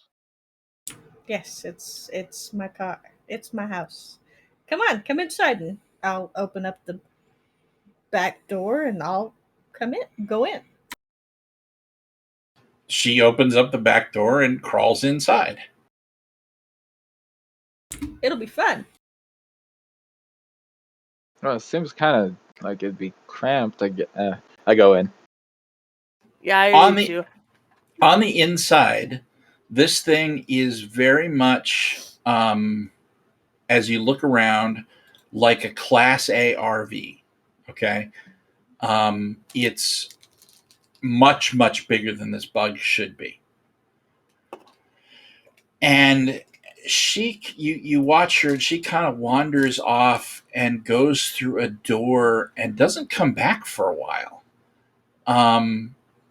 And she mentioned, you recall that she mentioned that this house was bigger than perhaps the theater. I don't know if that makes either of you curious, but if it does, you go through and look through the door that she went through, and there's a long hallway that has several other doors. Um, Again, this none of this should be able to exist inside this Volkswagen Beetle. Okay, that's weird. I Huh? told you. I'm more surprised by the lovely table you found. Where did you find it? Oh, did the table make it? Yes, and the bananas are gone. Yes. He said it was a good deal. Yeah, Billy found it for me. It was on the side of the street. Somebody was throwing it out, so I collected it. Oh, I can't blame you. I want to pick a door. How many doors are there? In the main portion of this, not very many, but once you start heading down that hallway, lots. Um, at least 10, maybe 12 in eyesight. Can I roll for a door? Knock yourself out. I'll start walking down the hallway, and just like as I approach one of the doors, I look to Claire. May I? Of course, be my guest. Just make sure you listen at it first. The other day when I opened a door, there was like a giant snoring creature. But then when I opened the door again, it was gone. It was weird. Huh. I'll roll you a d12 for the door. That's a 1. You open the first door you find. Behind it is A floating carpet that is covered in ketchup. Delicious. Is it just a room with that in it? Yep, all that's in that room is this floating carpet. It's probably floating about chest, maybe between your waist and chest high, and it's just completely covered in ketchup. It looks like somebody's kid just went wild with a big thing of ketchup all over it. because Oh, bending down to dip your suspiciously fries stuffy. is so last year. I can't I help like but just suspiciously picture smell the door opening into a endless black void with nothing but the carpet. Yeah, that's what I'm picturing. That's why I said, is that it? Yep, that's it. There's nothing else. The light from the door is on the rug, and you can't see anything else in the room.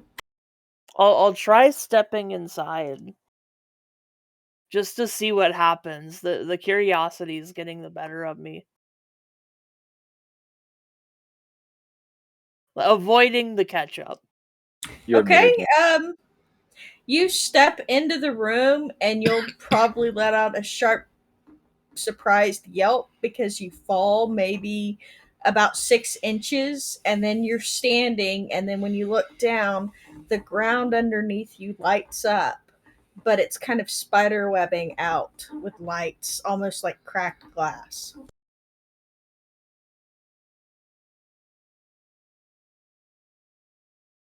It's a creepy look. All right, one of those. Got it. Cool. Okay.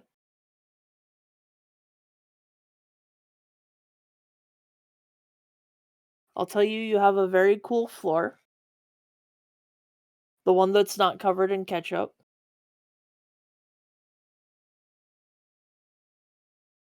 I'll crouch down and keep walking. I want to see if there's something in here. Okay. I'm gonna say you wander around for a bit and you can find a table. It's Another got table. Yes, this table is like one of those little small round coffee tables that you find in little houses, and it's maybe a foot and a half off the floor, and there's like a little dining set of super tininess that has steaming tea on it, and you see a little mouse poke his head up. Are you here for tea? I am. How'd you know? I'll pull out a chair. Pushes little cup towards you. Excellent, excellent. Please have a seat. It'll be perfect. I Are always the love a seats good tea. tiny? Yes, the seats are tiny. I'll have a seat.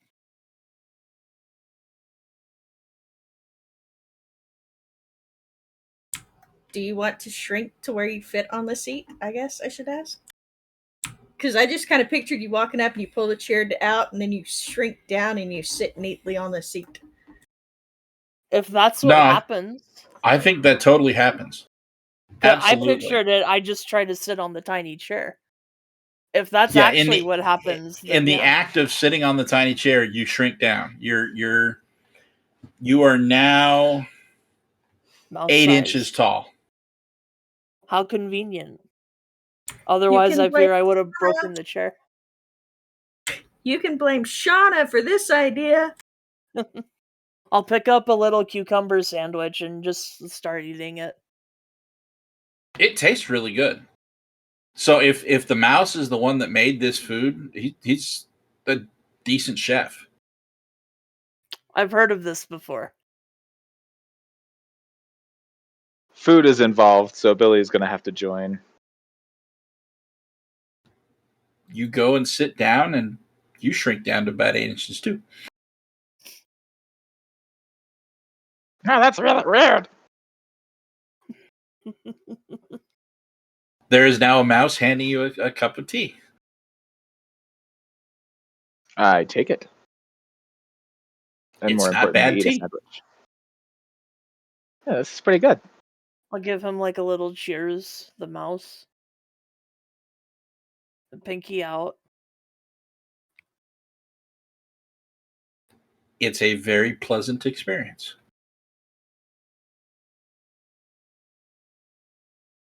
Claire is just going to watch this from the door and kind of just scratch her head. All right, I guess we're doing this now. You hear just like this like tiny squeak. He invited us. Yes, he does that. It's very nice. They're mingling. This is so random.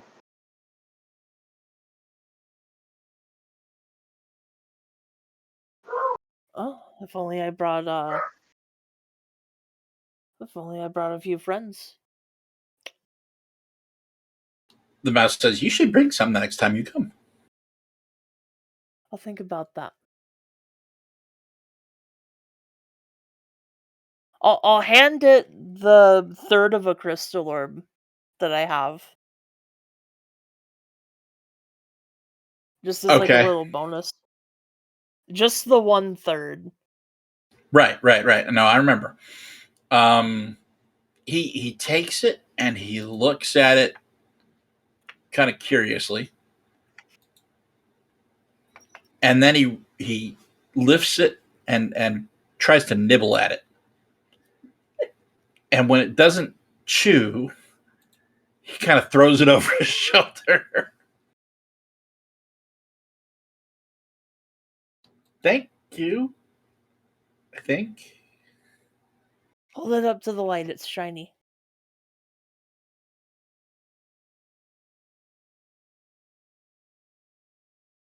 He nibbles at his sandwich. So you finish your tea and sandwiches. I'm assuming you stand back up. I stand up like nothing happened. And you're full size again. My head like touches the carpet. I get a little bit of ketchup in my hair. Red becomes you. Pasty red, sorry. I kind of groan and walk out of the room at that point. Now that my hair is all red, I'll like walk over to the sink. It washes out okay, but you notice that so you know what happens when you leave ketchup out, right? It forms that skin. There's no skin to this. So either it was freshly put there or it's weird ketchup.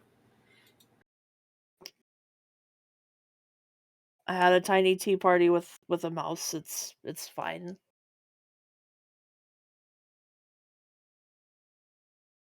So your house is bizarre. I told you.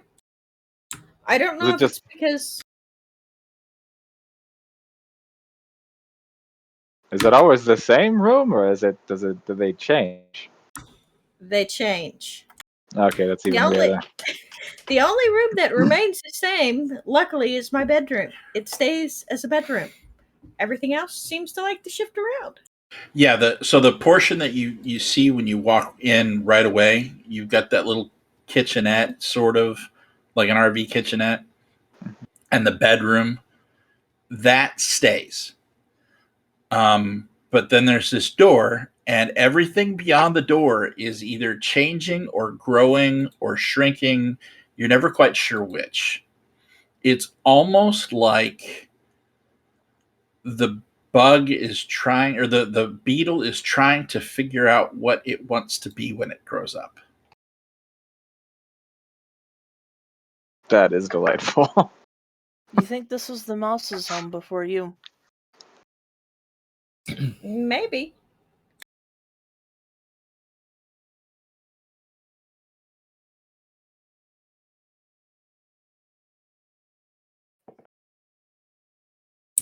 I mean, I did ask him, and he just kind of looked at me weird and said sometimes he's here and sometimes he's not, so.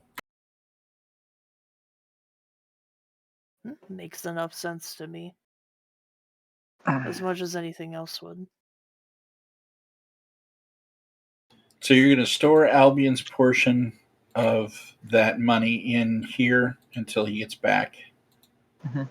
And you guys are going to make plans, correct? Yeah, we should make I was just about to say we should make a couple of plans at least, if not preparations. Like, what are we using these funds for? Do we even need? Are we going to try to advertise this thing?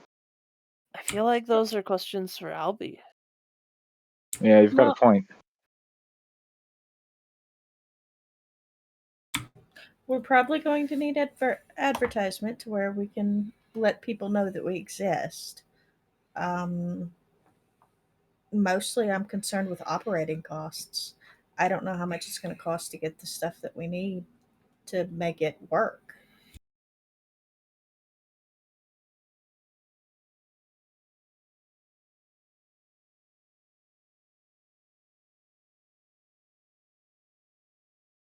Yeah, unfortunately, all the technical stuff we're going to need Albie. So we can handle that next session. That's no problem. Yeah, we could look at an advertising budget. Could go talk to some spiders.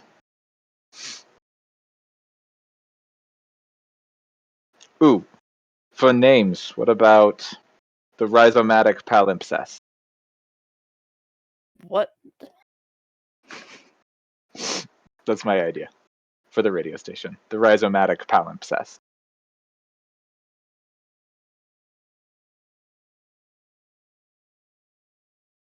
So rhizomatic means like not black and white.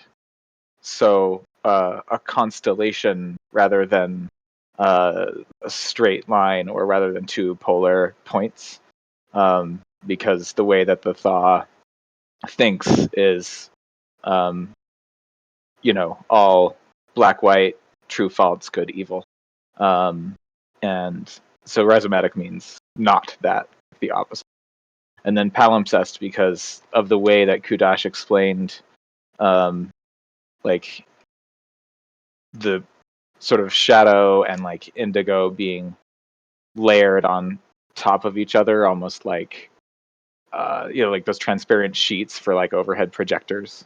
So palimpsest is when you have text on top of text, or like a wall covered in like so many layers of graffiti that like some of them are only partially visible. That's my cute idea.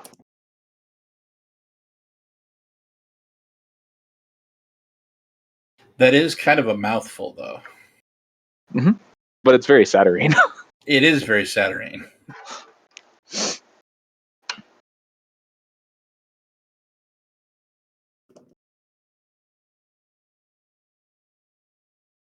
Yeah, I don't know what other plans we can make without Albie's input. What would we do with the mage coin? I don't think we need to go to a changery, have our mouth turned into a microphone or anything. Doesn't No. sound like quite the plan. Maybe antenna. Maybe we broadcast it ourselves to go to the changery, get some antenna, get like a snail. That doesn't sound all that appealing, actually. How much do you think that would be? I've never inquired. I think Maybe I'll do that.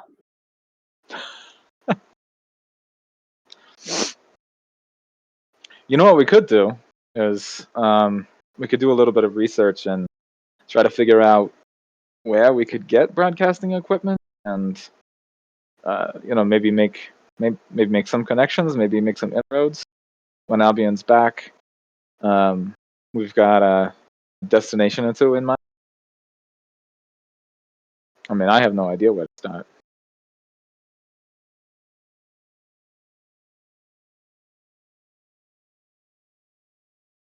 I also want to make a note that Billy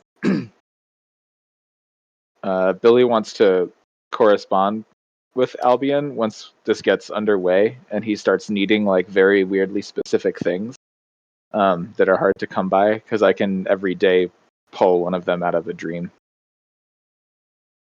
Okay.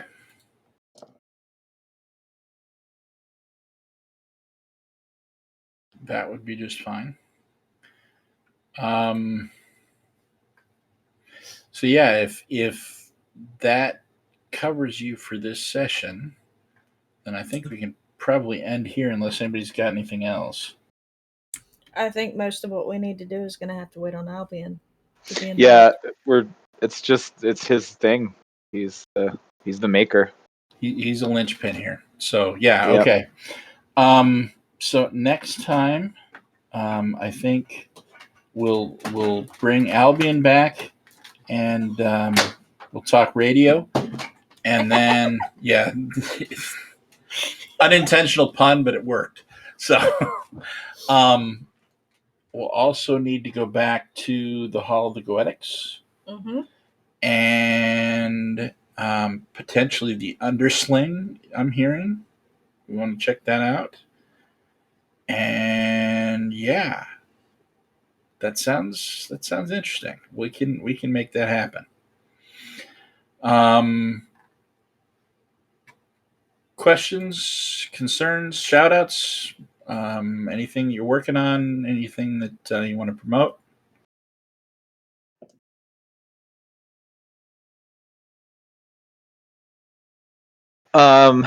Let's shout out Heathen Cantina. They have a lot of good shows.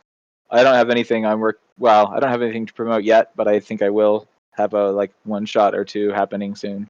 Awesome. But more on that. One of them's going to be my invisible sunshot, as I call it. We'll see how that goes down the road.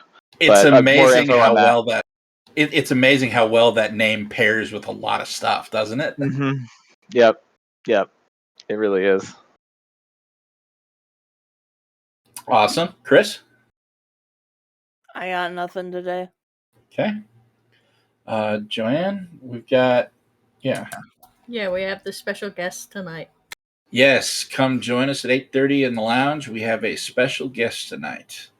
It's going to be fun. So I had one last week. Our friend Chris Negelin of Gonza Gaming, and this week somebody new, but also a good friend of ours from the industry. So come check it out. Bring questions, comfy chair, drink, the usual, and sit around and chat TTRPGs with us.